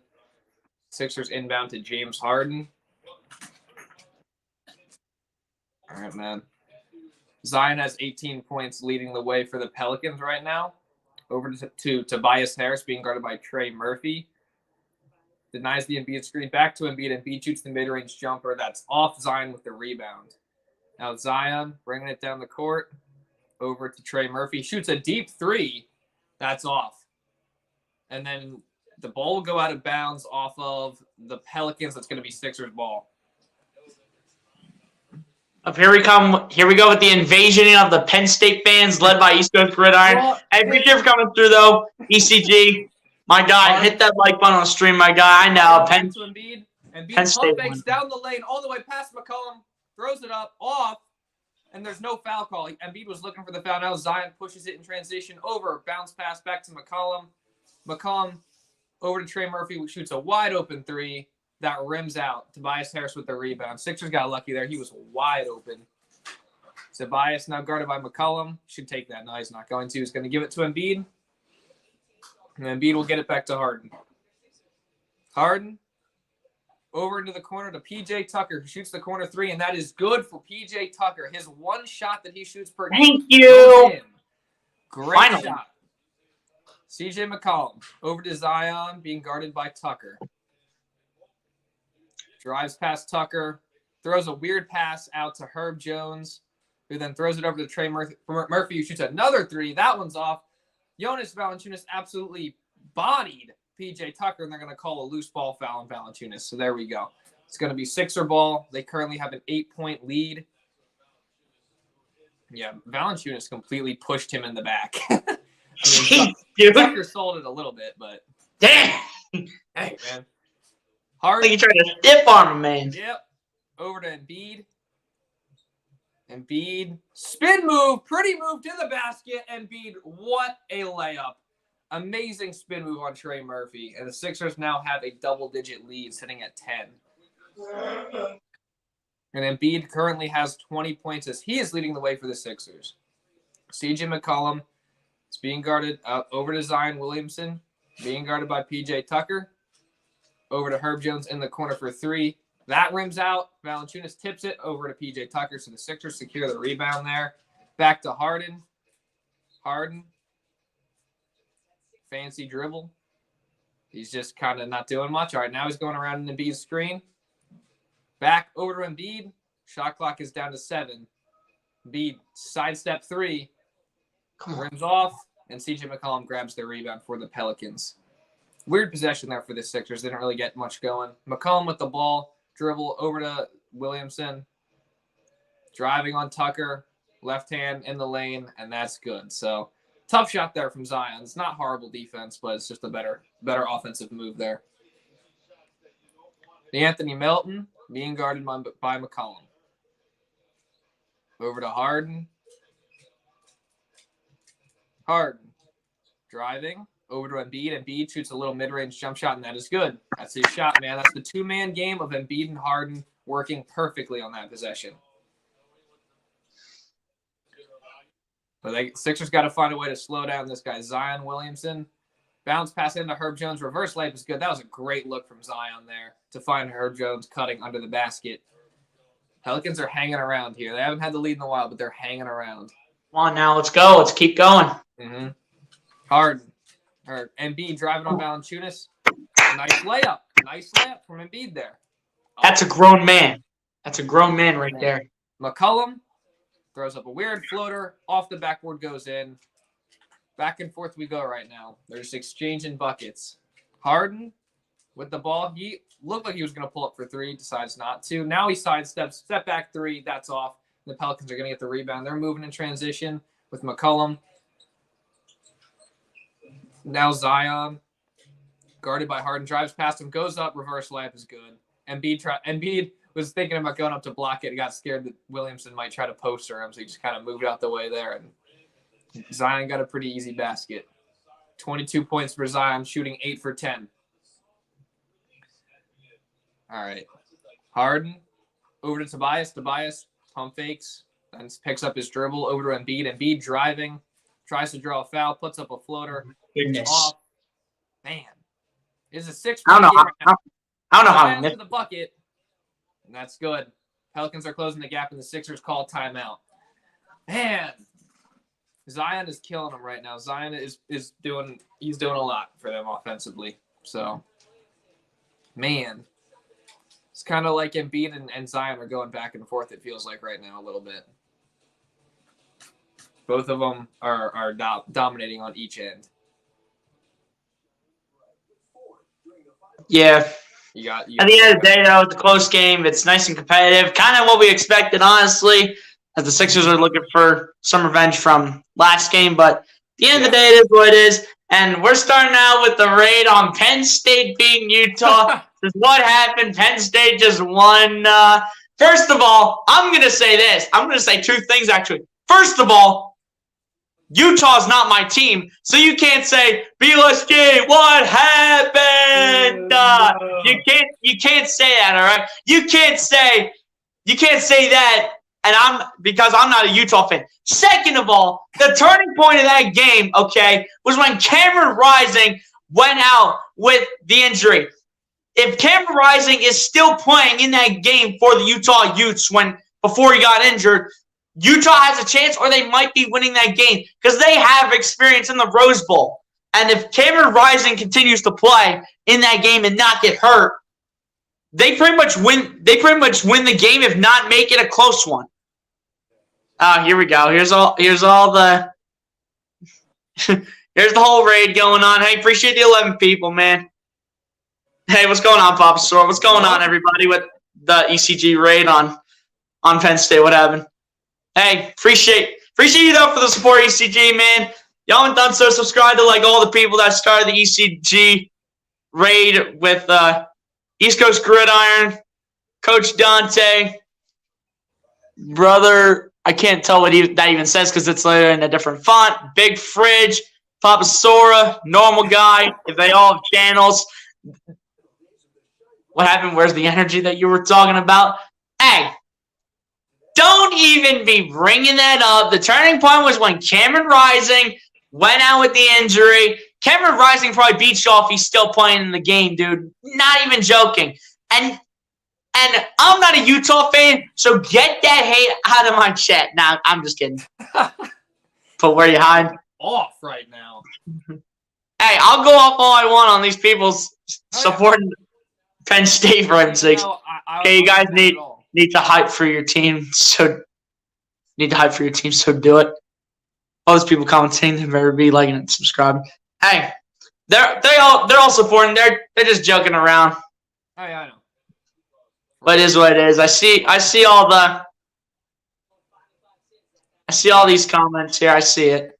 Game is back. Harden is being guarded by Herb Jones. Over to PJ Tucker. Back to Tobias. Pelicans are on a 6-0 run in the past minute or so. Pass goes into Embiid. Embiid, little hook shot in the lane, air ball. Weird shot there. Now McCollum with the ball for the Pelicans. Behind the back. He's being guarded by Tobias right now. Shot clock is down to 8. McCollum around Embiid. Throws a lob to Zion. And they're going to call a foul on P.J. Tucker there. He kind of undercut Zion when he was going up for a lob. And that's going to be the 4th foul on P.J. Tucker. The Sixers are in some foul trouble right now. P.J. Tucker's got 4, Embiid's got 3, and Harden's got 3. So that's something to keep an eye on. Man. Coach Dante says when Cameron Rising was on the field, they were still getting dominated. What are you talking about? It was a closer game, though, first of all. And second of all, I got to see like a very little portion of the game because I had to do this stream with my guys. So yeah. Zion turns around, fadeaway jumpers. Good. Yeah. Man, Pelicans have pulled it within 2 points. They're on it. Come on, Sixers. Now Embiid. Sixers got to make a push here. The Pelicans are coming right back in the game. Embiid down the lane, throws it down. Easy. Let's go. Embiid. Let's go. Those are some grown man hands touching the football and dunking it. Embiid with 26 and 7. Zion now being guarded by Harden. Embiid is looking to help. It's exactly what happens. Now Zion stuck over to McCollum. Shot clock winding down. Throws up a floater off glass and in. Tough shot from McCollum there. Yeah, come on. We got to stop making this so close. They're on a 10-2 run. Embiid, looked like he wanted to shoot a 3, but decides not to. Over to Harden. Harden throws it into Embiid. 1-on-1, doubled, shoots a little mid-range, rims out. Now the Pelicans have a chance to tie or take the lead on this possession. Man. Zion guarded by Tucker. Switches on to Harden. That's what we're doing, man. Zion in against Embiid. Finally! Thank you! Finally! Hallelujah! Took forever. It took about, I don't know how many minutes. What's that? 2.5 quarters it took. But here we are, finally. Embiid set his feet like 5 seconds in advance to make sure they called that a charge. It's a great dunk by Joel that they're replaying right here. That is clearly a charge by Zion. And he's trying to argue. And it doesn't make any sense why you're arguing because that was clearly charged. Now Harden with the ball. Sixers they got to get on a run here. Now Harden is guarded by Willie Hernangomez. They look to double. That's what happens into P.J. Tucker. Tucker throws a horribly inaccurate pass to Melton for 3. It's off. Zion with the ball now for the Pelicans, bringing it down the court. Yeah, that was Melton. Zion over to McCollum. Pump fakes a 3, shoots the 3. That's off. That would have given the Pelicans the lead, but Embiid gets the rebound. Now he's pushing it for the Sixers.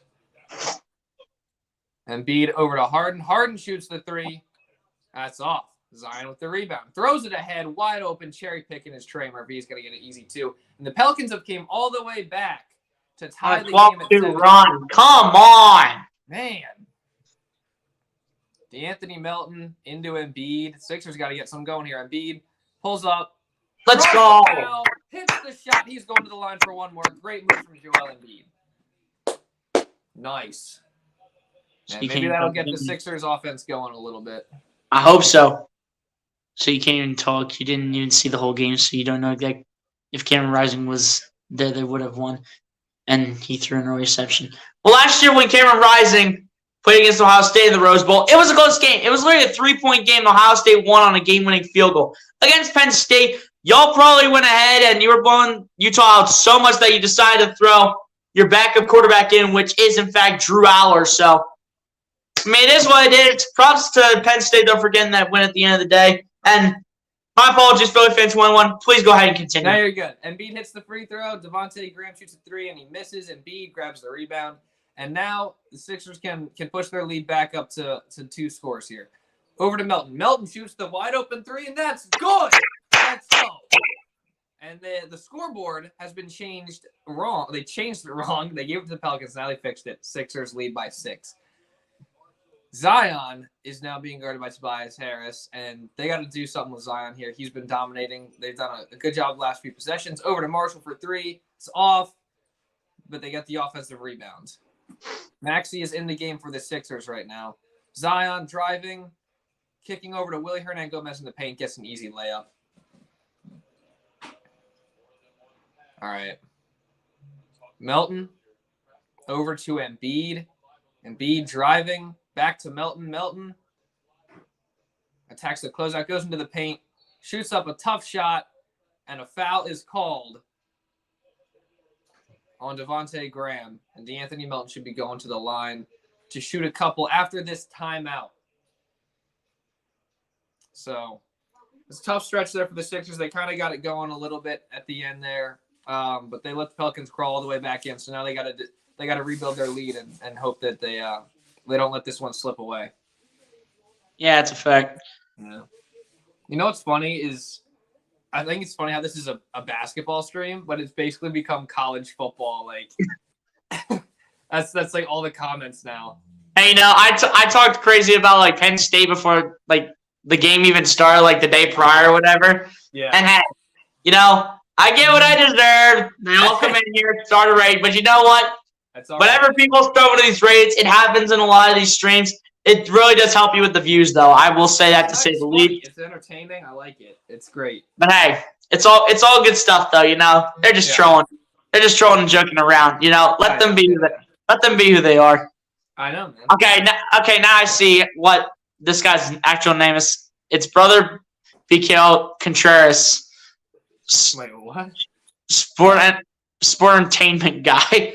Okay, so Brother BKL Contreras says, "Keep it up, fellas, and got your subs. So congratulations for your team, Penn State, and now Rose Bowl champions face. Hey, take care, my guy. I appreciate for the rating, the views, and the subs and everything. Appreciate it, man. Sweet, man. Appreciate everything. Also, sub to Philly Fan 21. Links in the description, or search Philly Fan 21 up in the search bar. All right, man. Let's.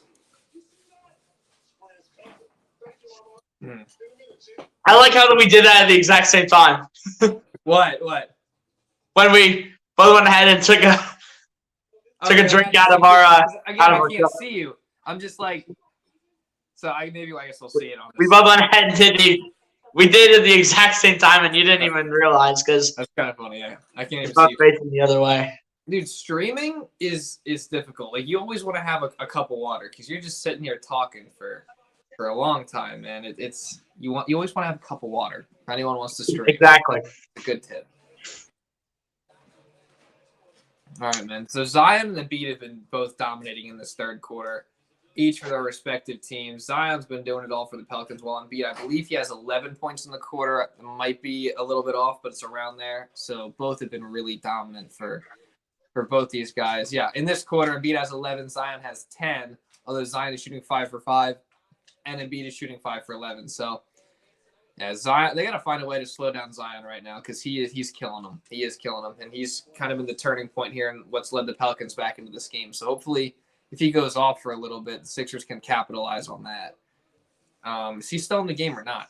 I think he's still. Yeah, okay, he's coming back. He's still in the game here.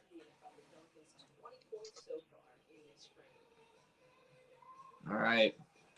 Melton is at the free throw line currently. I believe he'll be shooting 2. Just to make it a 6-point lead. Yep. First one is good from DeAnthony Melton. All right, now I see it. We both took a drink of water at the exact same time. Yeah. That's funny. Hey, bud. Melton hits the second free throw. And the Sixers now have a 6-point lead. Get away from my food, bro. Dyson Daniels over to Devontae Graham. Swings over to Najee Marshall. Back to Devontae Graham. Pelicans are kind of just swinging around the perimeter here. Now Marshall drives into the paint. Top layup is good. And the foul. I've never seen Najee Marshall do anything like that in my entire life. But, hey, it happened just now. So that's a great move from him. That's what, number 4 on Embiid? Was that on Embiid that they called it on? I think. I think they called it on Tobias. I hope they called it on Tobias. It better have been on Tobias and not Embiid. It depends if they have Montrezl Harrell stepping in, which I don't think they do. Yeah, okay. It was on Tobias. There's no way. It's on Tobias. Because there's no way Embiid would have stayed in the game if he wouldn't have went out immediately. Maxey over to Harris. Harris over to Niang. Back to Maxey. Goes around an Embiid screen. Drives into the paint. Floater. Oh, that's off. You got to tell right now Maxey's just trying to get his rhythm back as he's working his way back from this injury.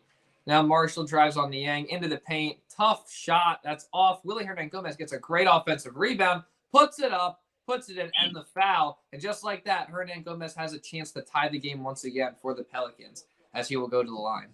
This is that was a tough move by Hernan-Gomez, or a good hustle play by him rather. Yeah, man. That's just tough. These offensive rebounds are never fun to let up, and the Sixers have had a problem with that in the past. But Hernan-Gomez hits the free throw. Especially this season too, they definitely have had a problem with offensive rebounds. Like last year, pretty much the whole season and in the past few years. Yeah. Maxey goes around an Embiid screen, back to Embiid. Embiid pulls up, mid-range jump shot. That's good. Embiid continues to carry the Sixers here in this third quarter, puts the Sixers back up 80-78. Williamson over to Najee Marshall, wide open in the corner, and that's good. So the Pelicans have fought their way all the way back to take the lead here late in this third quarter. For the Sixers, they got to find a way to stop the bleeding here, because the Pelicans are doing a good job fighting. Embiid drives in on Hernan-Gomez, draws the foul, and he will go to the free throw. Let's go. Embiid is doing it all. My concern is what happens when he goes out. What's going to happen then? That's what I'm worried about. Someone else got to step up. Bruce Harper says, I hope Maxey's game comes back soon. I hope so too, man. It will come. He's just on the minutes restriction until he's 100%, and Doc Rivers goes ahead and gives him the green light to get back in the starting line. And he hasn't played like a legit game in a while. Like, obviously, this is his second game back. He's on a minutes restriction. Like, he's out of rhythm right now. Like, he hasn't played in a while. So, as he plays more games and plays more minutes, he'll get it back. And you can kind of tell like some of the things he's shooting are uncharacteristic of him, but that's fine because you just want him to try to attack as much as possible and get back in the flow of things. But Embiid hit the first free throw, and now he hits the second one. So Sixers retake the lead here.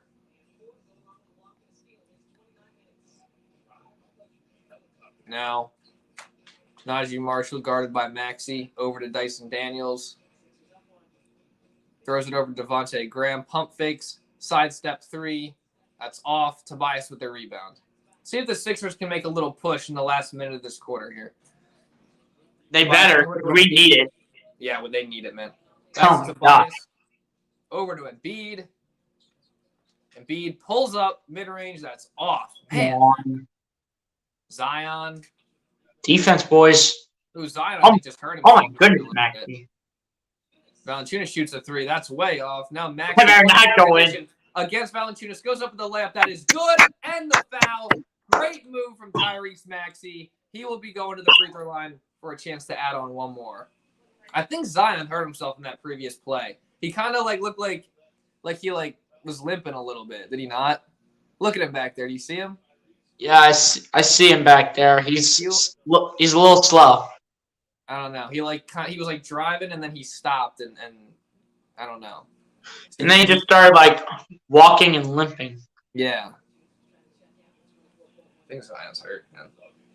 And B's going to the bench. Yeah. He's played the whole quarter, so hopefully right here. This is the crucial point right here. They have to survive this period without Embiid so that it's at least still a close game. Maxey misses the free throw. It's got to be a close game by the time he comes back. Thibault is checked into the game at the end of the quarter for the Sixers, guarding Najee Marshall currently. The shot clock is unplugged. There's 12 seconds to go. The Pelicans will hold for the final shot where they can bring it within one or tie it. Come on. Marshall over to Devontae Graham for three. That's off. Get the rebound. Marshall shoots up a crazy shot at the buzzer. I don't think he got it, but not quite. I don't think he got it off in time anyway. Yeah, he didn't.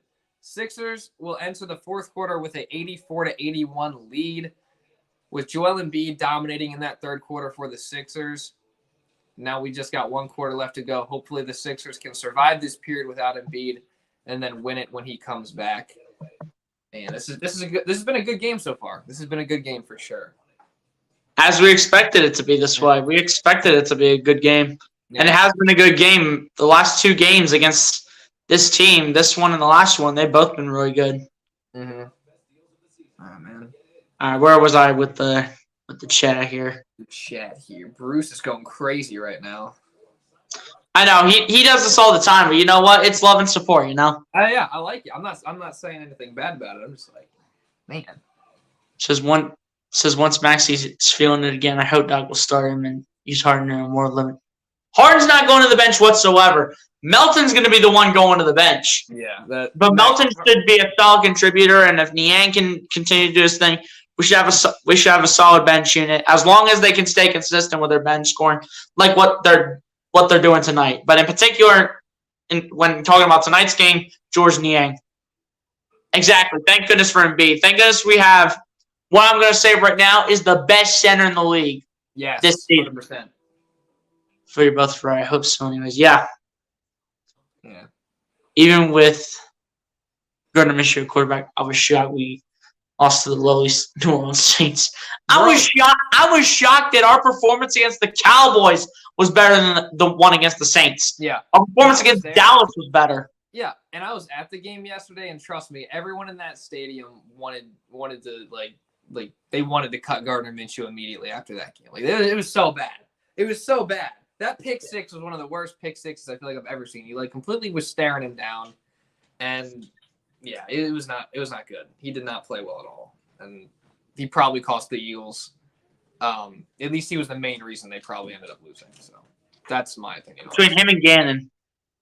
Yeah. I mean, even the defense held up their end in the second half. The D-line definitely did. The secondary got cooked multiple times, whether if it was Bradbury, Slay. I was surprised Bradbury let up that deep shot to – who was that even? I don't even know what receiver that was. It was 89. I don't remember his name. It was I want to say it's Shaheed, I think. Something like that. You're right, I think. Shaheed something. Yeah. Game is back. All right. Sorry, Richard. It's all good. You're just showing support. We appreciate it. Philly fans, continue. Yeah, no problem, man. All right.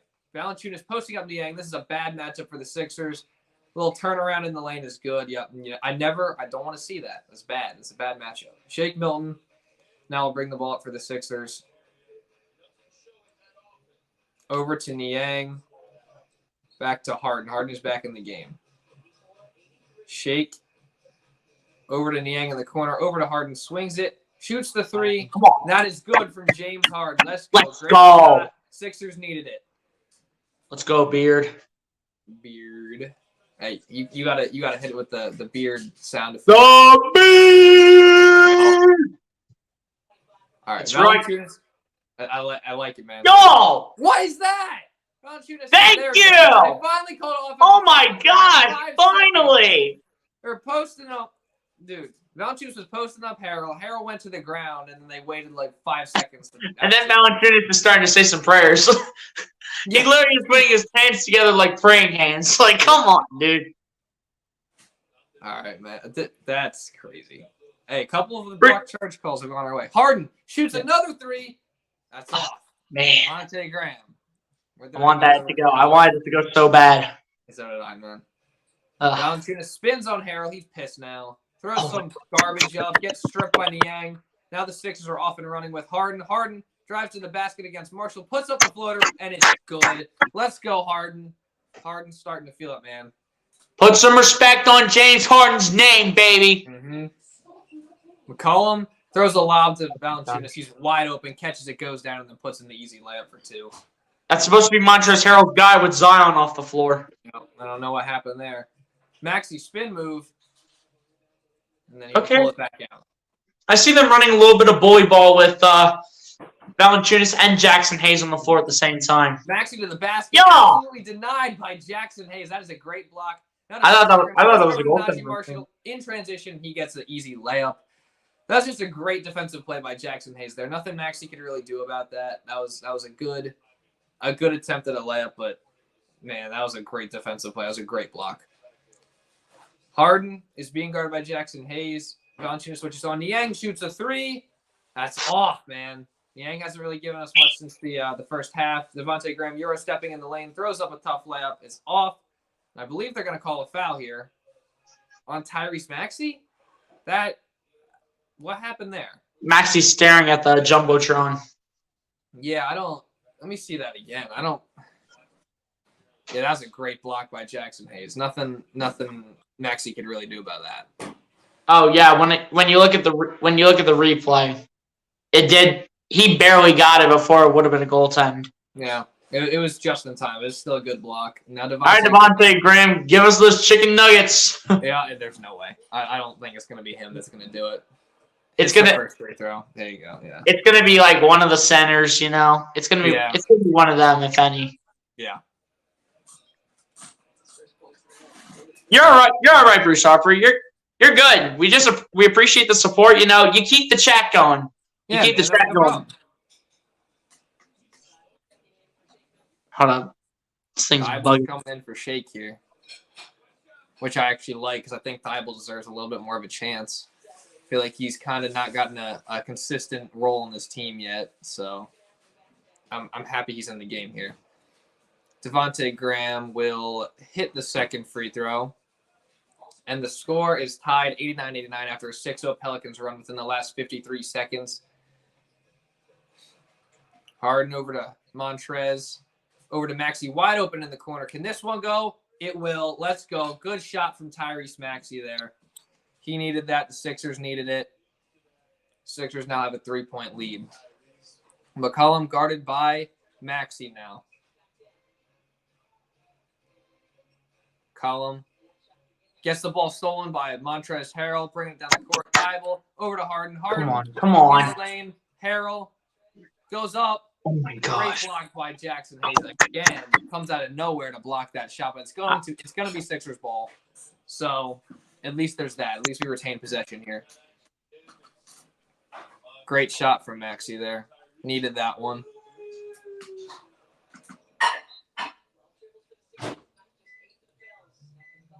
Maxey throws it into Harden. Come on. Now he's kind of just dribbling it. Shot clock's winding down at 6. ISOing, throws up a little floater, and he gets fouled. So there we go. Something happened. Took a while. Thought he had it though, to be honest, but it went a little too far. Mm-hmm. So I'll try to slow down my conversation. I go crazy when things are not going well. It's a problem of mine. I'll try to slow them down. You're all good, man. You're all good. You keep the chat going. You do it every stream, my guy. You know, we appreciate. You know, that's showing support too. Two very hardworking content creators. It's all good. We're not hating. It's just continuing the run of support. It's fine. Yeah, I like it. I'm not. Hey, when I said that you were going crazy, I meant like just like with the comments. You know, I'm just like I don't think it's necessarily a bad thing. I think it's awesome support and exactly. Keep doing it, man. It's what we appreciate. Exactly. We do need stops, and we need him bad. Only in a 3-point game. Harden just missed both free throws. That's something you barely ever see. Yeah. Marshall goes up, blocked by Niang, and gets it back, puts it back in. Man. That would have been nice. That would have been nice. I hate when great defensive plays get ruined because they get the ball back and score anyway. Harden to Montrezl Harrell for the easy.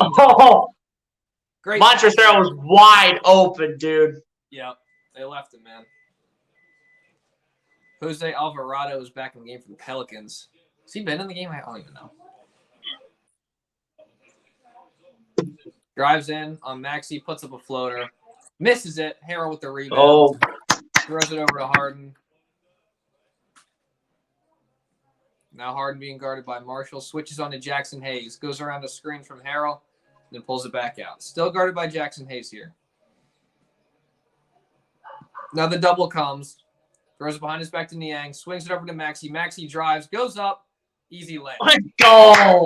Good ball movement there from the 76ers. What is going on here? Okay.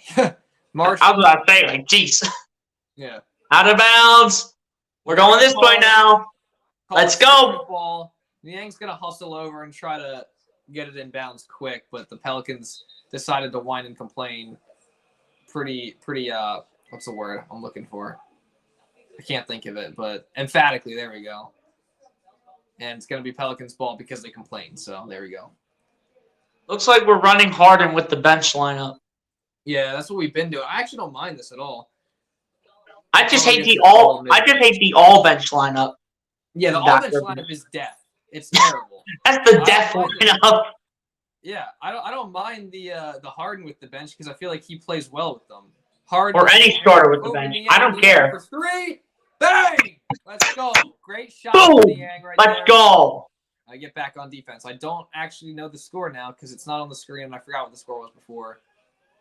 It'll Great come. block from Matisse there on CJ McCollum. Now the Sixers got the ball again, moving it in transition with Harden. Harden to the basket, over to Harrell. Harrell goes up, and they're going to call a foul on who? I think they called it. I don't know. Whoever they showed the camera for a long time, that's who it's on normally. Yeah. It's on Alvarado. All right, on Alvarado. There you go. It's just get the scoreboard back up. Like, what's going on here? I feel like what they have to edit now? I don't know. Now we go to commercial. All right, so I feel like the Sixers are probably at like 6 or 7, maybe. I don't know the exact score, but I have no idea either because I'm charging the computer that I'm using, so I don't have the scoreboard in front of me either. So it should come back till after the commercials. I just don't know what happened to it. She's not commentators. Feel fortunate to be able to turn the volume on you and listen to him. Hey, we appreciate you, Bruce Harper. We appreciate you, man. Yeah, I appreciate that.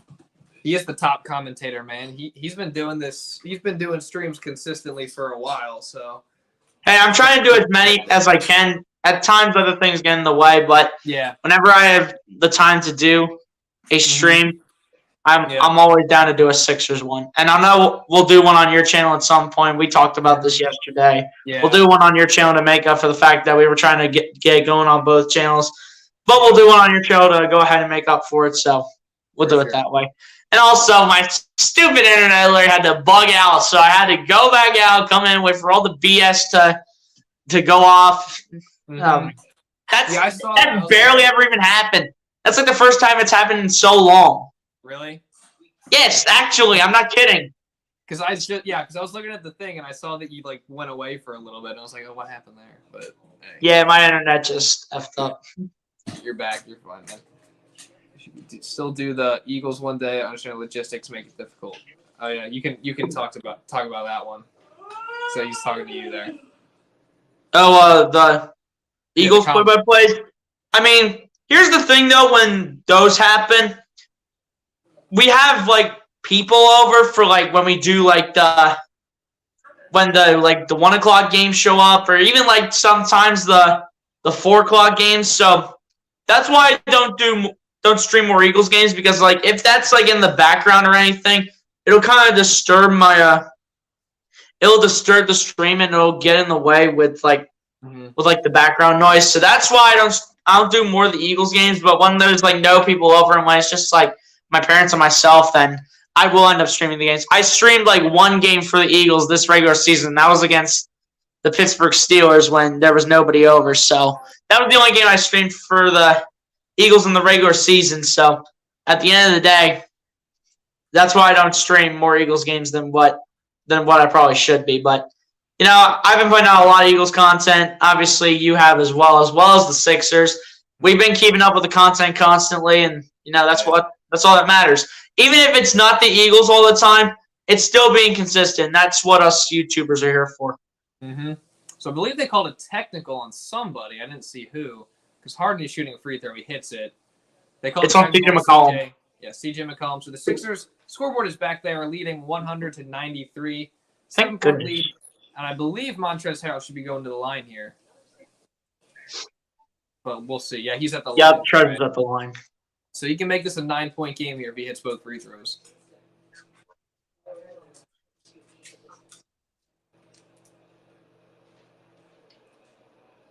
First free throw is good from Harrell.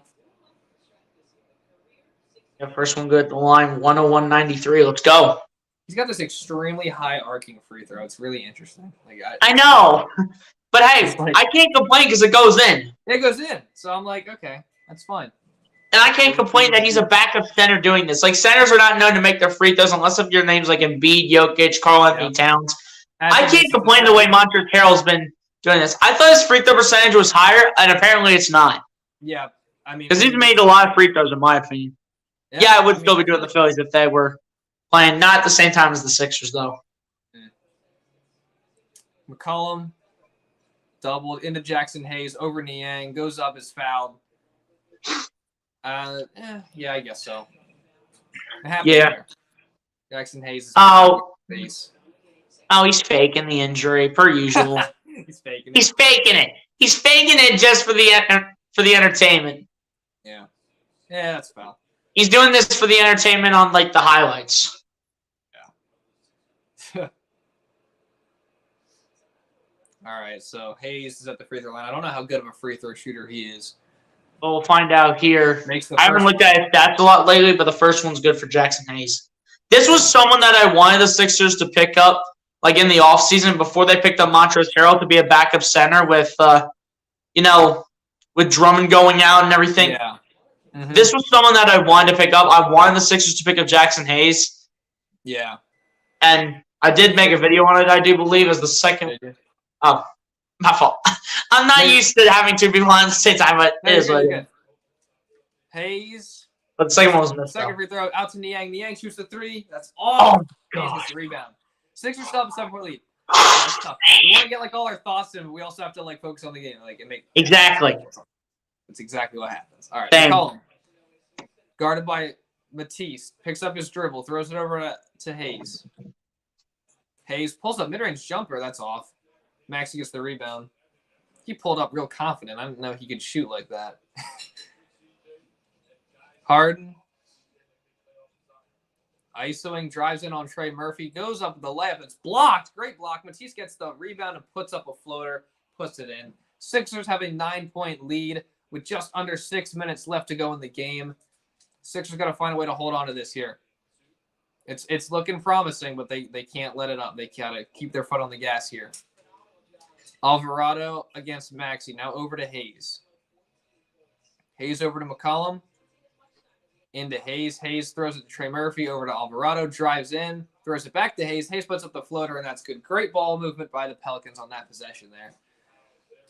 And that's why I wanted him, because I think he can be a solid. He can be a solid scorer off the bench. But I'm still glad we have Montrezl Harrell though. Yeah, because he's a scrappy player. I like the toughness he brings. Harden throws it to Matisse in the corner for three. That's just off. Man. Well, come on. He had 3 threes like the last game against the Pelicans, and he misses another one from the corner. McCollum comes around the screen. Oh, my goodness. Good defense by Maxey. They get the turnover. Wait, what happened there? They're called foul, I believe, on somebody. Apparently foul with the Sixers is what. Yeah. Come on, Sixers. We just got to hold on to the lead. Let's go. Now, they're talking about the Zion injury right now. Is he – what are they talking about? They said he went back to the locker room. Huh. Stop playing like it's fake. Trying to think. All right. Well, Pelicans will inbound the ball. Does anyone know who the injury is for the Buffalo Bills? Apparently, according to Bruce Harper, one of the Buffalo Bills players got hurt. Oh, that's not good. What happened there? I have no idea. Off, Embiid throws it to Harden. Yeah, let us know who got hurt there. It better not be Stephon Diggs because he's on my fantasy team. By the way, I'm not winning fantasy this week. I'll tell you that much. I'm down so bad right now. It's unbelievable. And Diggs has been letting me down the last few weeks. Embiid goes in. Crazy Let's leg. go! And now he's rolling to the bench. Great shot. Great finish from Joel Embiid there on the roll. That was crazy. Let's go. He gave him one of these layups. That was however, and he did it over Jackson Hayes. Just sit down. And then he keeps rolling. At this point, Embiid needs to start cleaning the floors. He's on the floor so much, it's not even funny. Look at him. Now the guy's got to go. No. Clean. No way. Whole area of the floor. Embiid. Free throw good though. The free throw there. They say Josh Allen's hurt? No. No way. Embiid has 36 and 10 right now. The backup is it's a Case Keenum, I think. Hamlin. Wait, what? Wait, Hamlin? Hamlin. Who the heck is Hamlin? Who is that? I have no idea who Hamlin is. I don't either. Someone said Josh Allen. Someone said Hamlin. Maybe Hamlin's the. So who actually is it? Is it Hamlin or is it Josh Allen? I don't know. Melton gets the steal on the inbound pass. Let's go. Great hands from Melton over there. Throws it ahead to Tobias. Into the corner to Maxey. Come on, Shoots the corner Maxey. three. That's Oh, the offensive come rebound. Goes on. back up. That's off. And Oh, my gosh. Valanciunas gets the rebound. Dang. Now Hayes is going to throw it over to McCollum. Wide open three. And that's good. Come on, man. Still a game, man. That's- 7-point that's game in terrible. 4 minutes. Yeah. That's terrible. Terrible, dude. Hayes passed up an open look at the basket for a three, and it paid off. And guess who it was? C.J. McCollum.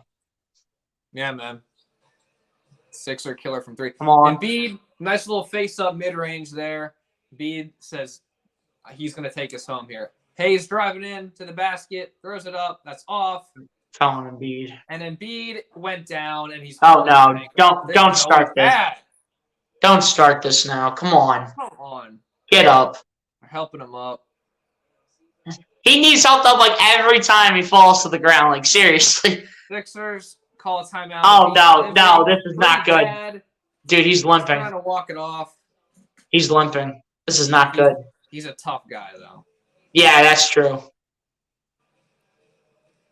What happened? Not sure what's going to happen. DeMar Hamlin, they're doing CPR. What the?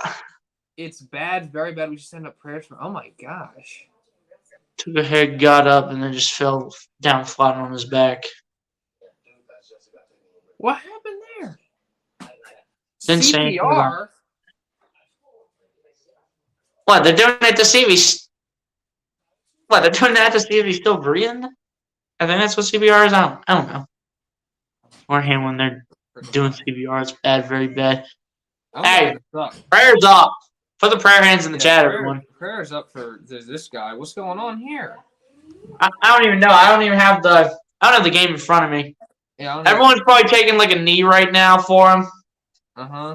Dude, this man is on the field. He collapsed on. He's a safety. He collapsed on the field after making a tackle. Here, I'm leading it. I'm reading it. Okay, let's see here. Injured in the first quarter against the Cincinnati Bengals on Monday Night Football, and that's all it says. Well, that's a lot for an article. That's one sentence. That's not even an article. That's a sentence. I guess. Yeah. What's it even on? I think it was.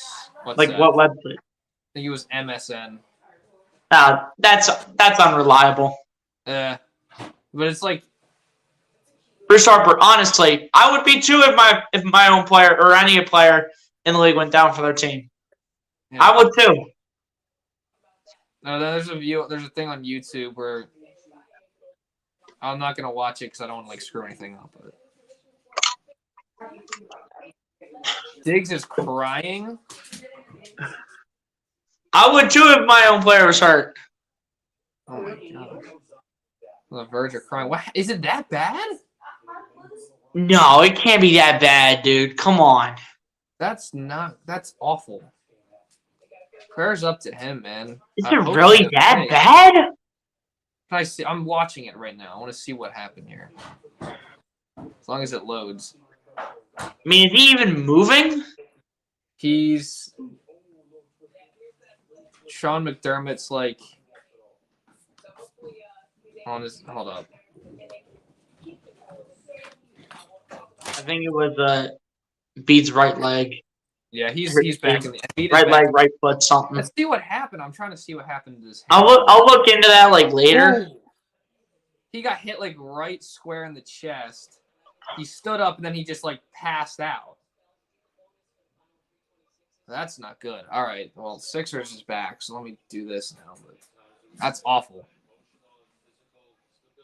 I hope he's okay. Dude, he's got to be taken to a hospital immediately. No question. Mm-hmm. Hayes hits the free throw. 7-point game, 3.5 minutes to go. Appreciate the 7 people still in here, by the way. Yeah, that's true. His heart must have. Oh, God. Embiid, being guarded by Herb Jones, pulls up mid-range. That's good for Embiid. Embiid is playing incredible right now. Dude, Embiid is feasting, dude. He's feasting. He's got 40 and 11 right now. He's got a double-double. Yep. CJ McCollum throws it over to Valanciunas, over to Herb Jones. He throws it over to Trey Murphy, shoots the three. That's good. Trey Murphy has been good tonight for the Pelicans. Come on, Maxey. Got to defend that, dude. And it's a 6-point game, man. Pelicans are not going away. What did I say was my score prediction? I said 115-107 Sixers, I said. I mean, it can happen if the Pelicans are only allowed like 3 more points. Mm-hmm. Or the Sixers allow 3 more points, I should say. Yeah. And then the Sixers scored like a 3 and a 2.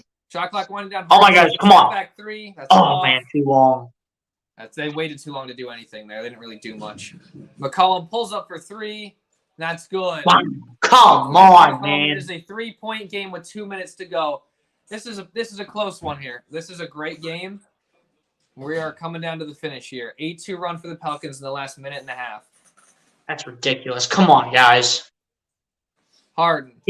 We can't be losing 3 straight, man. Come on. Swings to Tobias. Tobias over to Harden. Swings to Maxey in the corner. Drives. Attacks. Valanciunas throws up a layup. It's off. The rebound. Get the rebound. Melton. That's good. Let's go. Yeah. Let's go, Anthony Melton. Make him earn it. Let's go. Make him earn it. CJ McCollum. Herb Jones gets the easy dunk. Herbert Jones made that look like child's play. Bro, this is crazy. Harden with the ball. Sixers up 4. Sixers are slowing it down here.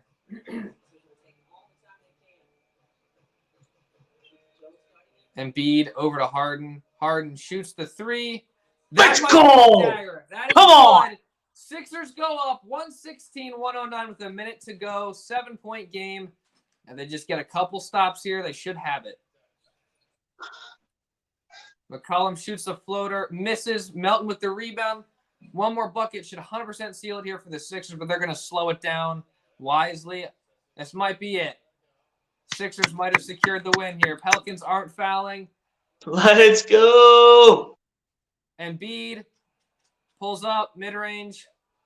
It's off. Do they call it? Hey, I'll take 2 free throws out of the big fella. Yep. They're doing CPR. His heart must have stopped. That's actually horrible. What had he stood up and then he just. What does that mean? Down. Could that be like a heart attack or something? Maybe. I don't know. He better not have a heart attack, too. He's been on the field for more than 15 minutes since he went down. Bro, he's been on the field in the length of a quarter. Dude, that's not good. Bro, someone get him to a hospital ASAP. Come on. Mm-hmm. Valanciunas has been fouled out. Yeah. Cardiac arrest, that's what it is. Yeah. Embiid hits the second free throw. Prayers up to Hamlin. I really hope he's okay. But if he just... Cardiac arrest, that's what it is. That's what I was thinking of. Jeez. Looks like the Sixers are going to win this game. They're up. Yeah, they should have it. Seconds to go. Hey, they'll take off that 2-game losing streak. Yeah. Well, then they just beat the Thunder, though. So there's that. Oh, yeah. That's right. Actually, that's like the one game that I didn't get to watch all the way through in the past couple of years. Like, even if I miss one, I record it and watch it later, but I didn't get to see that whole thing. Let me see what's happening here with Hamlin. I didn't see either because obviously we have this game up and not the ESPN. Dude, get him to a hospital ASAP, dude. Yeah. What are they holding back for? Get him in the ambulance and get him to a hospital. This one tweet says, I can't believe this game is going to continue. I feel like you have to know DeMar Hamlin is alive to start this game back up. Yeah. Oh, my gosh. So it's looking like they're going to play the game, but people don't want that to happen, which I get if he's actually. All we can do is pray for him. Yeah, prayers up. Guys, put the prayer hands in the chat. Start a prayer hands train in the chat, man. Let's go. For DeMar Hamlin. Yeah, prayers for DeMar Hamlin, dude. Hey, no turnovers in this half for the Sixers, but 15 assists. I'll take that. Great.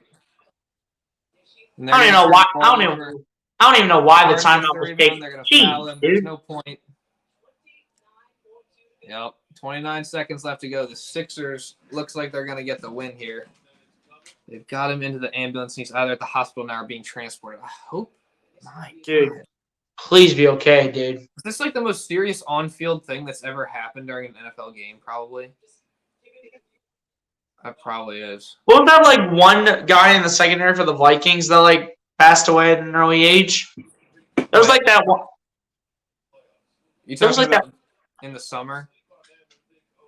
No, it happened like either like this offseason or like an offseason ago. Yeah, but I think was his name. Yeah, what was the dude's name? Jeff Gladney, I think was his name, right? Jeff Gladney, thank you.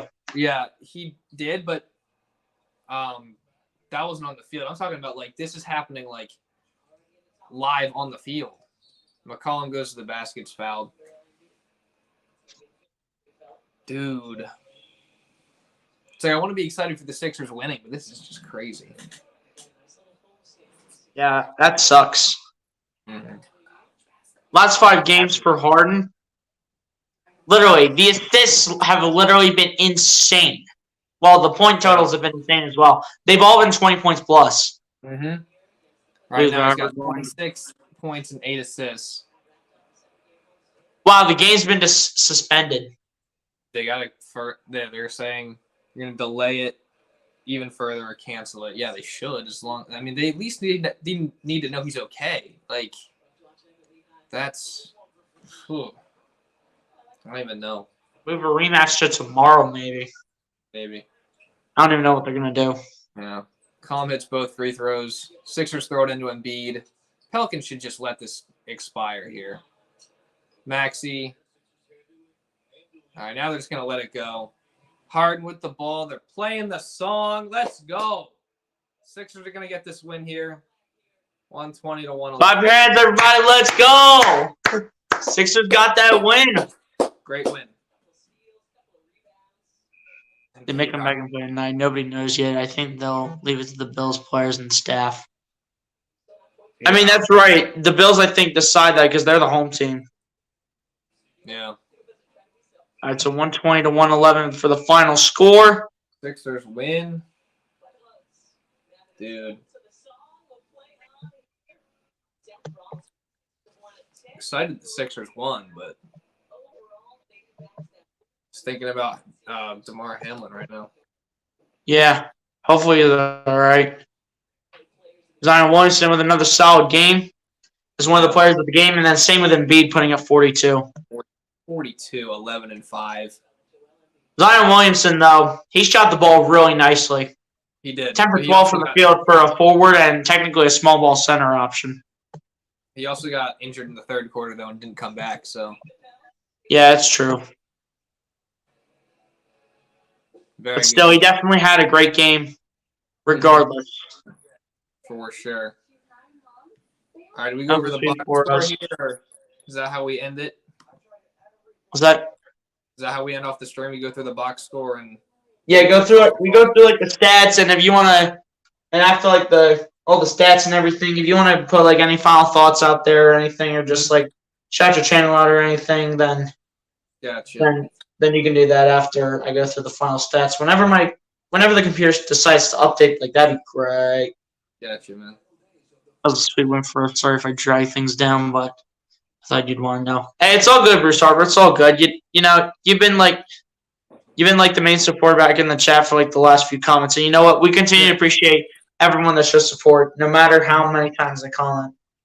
But here we go. We're going to roll through the stats here for both teams and the team stats, and then I'll give my guy an opportunity to say any final words, and we'll get on out of here. So starting off on the New Orleans Pelicans side, Zion Williamson led the way for the New Orleans Pelicans with 26 points, 6 rebounds, and 7 assists. CJ McCollum putting up and following that up with 26 points, 2 rebounds, and 6 assists. Jonas Valanciunas ends up having a double-double, putting up 12 points, 12 rebounds, and an assist. Jackson Hayes putting up 10 points, 2 rebounds, and an assist off the bench. Najee Marshall with 10 points and 5 rebounds. Willie Hernan Gomez with 9 points, 8 rebounds, and an assist off the bench. Trey Murphy with 8 points and 6 rebounds. Herbert Jones with 8 points, 3 rebounds, and 2 assists. And then I think this is the last one with Devontae Graham able to put up 2 points, 3 rebounds, and 5 assists to end off the final score stat sheet for the New Orleans Pelicans. Now over to the Philadelphia 76ers side. Joel Embiid leads the way for the Philadelphia 76ers, also putting up a double-double with 42 points, 11 rebounds, and 5 assists. James Harden follows that up with a performance of 27 points, 2 rebounds, and 8 assists. Also had a double-double in this game. George Niang off the bench, able to put up 15 points, 5 rebounds, and 4 assists. Tyrese Maxey having his best performance ever since coming back, putting up 12 points, a rebound, and 2 assists. DeAnthony Melton putting up 11 points, 4 rebounds, and 2 assists in the starting lineup. Tobias Harris really struggling tonight desperately, only putting up 5 points, 6 rebounds, and an assist. PJ Tucker with 3 points and 3 rebounds. Montrezl Harrell with 3 points, a rebound, and 2 assists. And then Matisse Thybulle with 2 points and a rebound to end off the final stat sheet for the Philadelphia 76ers. Now over the team stats now, as the New Orleans Pelicans finish shooting the ball 50% from the field to the Philadelphia 76ers 47.7%. The New Orleans Pelicans finish shooting the ball 37.9% from three-point range to the Philadelphia 76ers 42.9%. The New Orleans Pelicans finish shooting the ball 80% from the free throw line to the Philadelphia 76ers 82.1%. The New Orleans Pelicans out-rebounded the Philadelphia 76ers 49-35 overall and same offensively 10-7. Both teams tied in assists with 26 assists each. Both teams also actually tied in blocks at the end of the game with 6 blocks each. Sixers had more steals than the Pelicans, 9-3. Sixers won the turnover battle 17-9. Pelicans with more points in the paint than the Sixers, 54-42. And a total of 44 personal fouls called, with 22 personal fouls called on both teams. And that's how we'll end off the final stat sheet. So, without further ado, Philly Fan 21, if you have anything last that you want to say, go right ahead. All right, man. Final thoughts. This is a good win for the Sixers.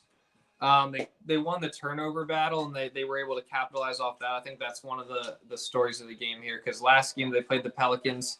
They struggled with turning the ball over, and that worked in the Pelicans' favor. It was kind of reverse here. I think a turning point in the game was clearly when Zion went out, because the Pelicans weren't able to be as successful offensively with him out of the game. So that was a big turning point, I think. And obviously Embiid dominated once again in this game, 42 points. Great game from him. And then James Harden, I also think, did a good job of carrying the Sixers offense through stretches where Embiid was sitting on the bench. But overall, it's a great win. And yes, that's my final thoughts right there, man. You still there, man? You still there? Wait, my side ended up screwing up in terms of the internet. So if you want to do it again, then if you want to say it again, then go ahead. I'm not sure if your side ended up screwing up or if it was just mine. Yeah, I don't know. Basically, I said Sixers won the turnover battle, so they were able to capitalize off that. Where last game, Sixers were turning the ball over a good amount. So that's, I think, one of the stories of this game. I also said the turning point was when Zion went out with the injury, because Pelicans offense wasn't nearly as successful without him.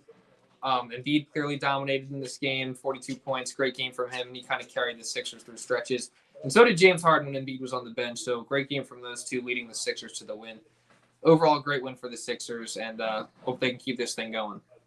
Yeah, absolutely. Also in the second half for the Sixers, 15 assists and just 1 turnover in the entire second half for the Sixers overall. So second half was definitely really well played by the Sixers. We still have 7 people up in the chat. Appreciate the 7 people still tuning in as always. We also have 18 likes on this thing as well, so appreciate everybody that came through and supported. We have 2 more comments to get to, and then we will get out of here. As Stars99 says, the Bills game got suspended. Yeah, kind of figured that with Hamlin going down. Bruce Arbor says that I feel we did well, especially since we didn't really turn the ball over on the Pelicans very much. Yeah, I mean, we really made them earn it tonight, honestly. We really made them work for it, and you know what? We did enough in order to find a way to get the win, and that's what you have to do to be a competitive team, especially in the playoffs going forward. And Sixers definitely played a great game. Just one turnover in the second half. The second half was absolutely beautiful by the Sixers. I mean, there were at times where, the Pelicans ended up coming back, but the Sixers were able to hang on. So it is what it is, but the Sixers get the win at the end of the day. Richard, thank you for broadcasting tonight. You're the best, Philly fans. Nice to meet you, and you did a great job, too. Have a great night, and don't forget to send up a prayer for Hamlin. Yeah, guys, prayers for Hamlin, the Bills player that ended up having cardiac arrest on the field. But still, at the end of the day, appreciate everybody that has supported the stream. Again, we have 18 likes in here, 6 people still tuned in. Appreciate all you guys. This will get a ton of views guaranteed. I already know it. And guys, yet again, I'll say it one last time. If y'all have not done so, and if y'all have been living under a rock from day one to now, go ahead and subscribe to my guy, PhillyFan21. The link for his channel is down below in the description. Or if you go to the search bar and type in PhillyFan21, he will be the first thing that will be popping up onto your screen. And ladies and gentlemen, on that note, that is going to do it from the two of us. Be sure to like and subscribe if you guys have not done so already. And I will talk to you guys, and we will actually both be talking to you guys on the next one in the future. If we decide to do a few more of these, we will, because I think it definitely got a lot of attention. And I really think it was definitely one of the best streams that I have ever done on this channel. So thank you guys so much for all the support on the channel. And like I said before, and I'll say it again, be sure to like and subscribe to both of our channels if you guys have not done so. And we'll talk to you guys in the next one, man. Peace out. The Sixers win. Let's go. Peace, everybody. Have a good night, y'all. God bless and peace.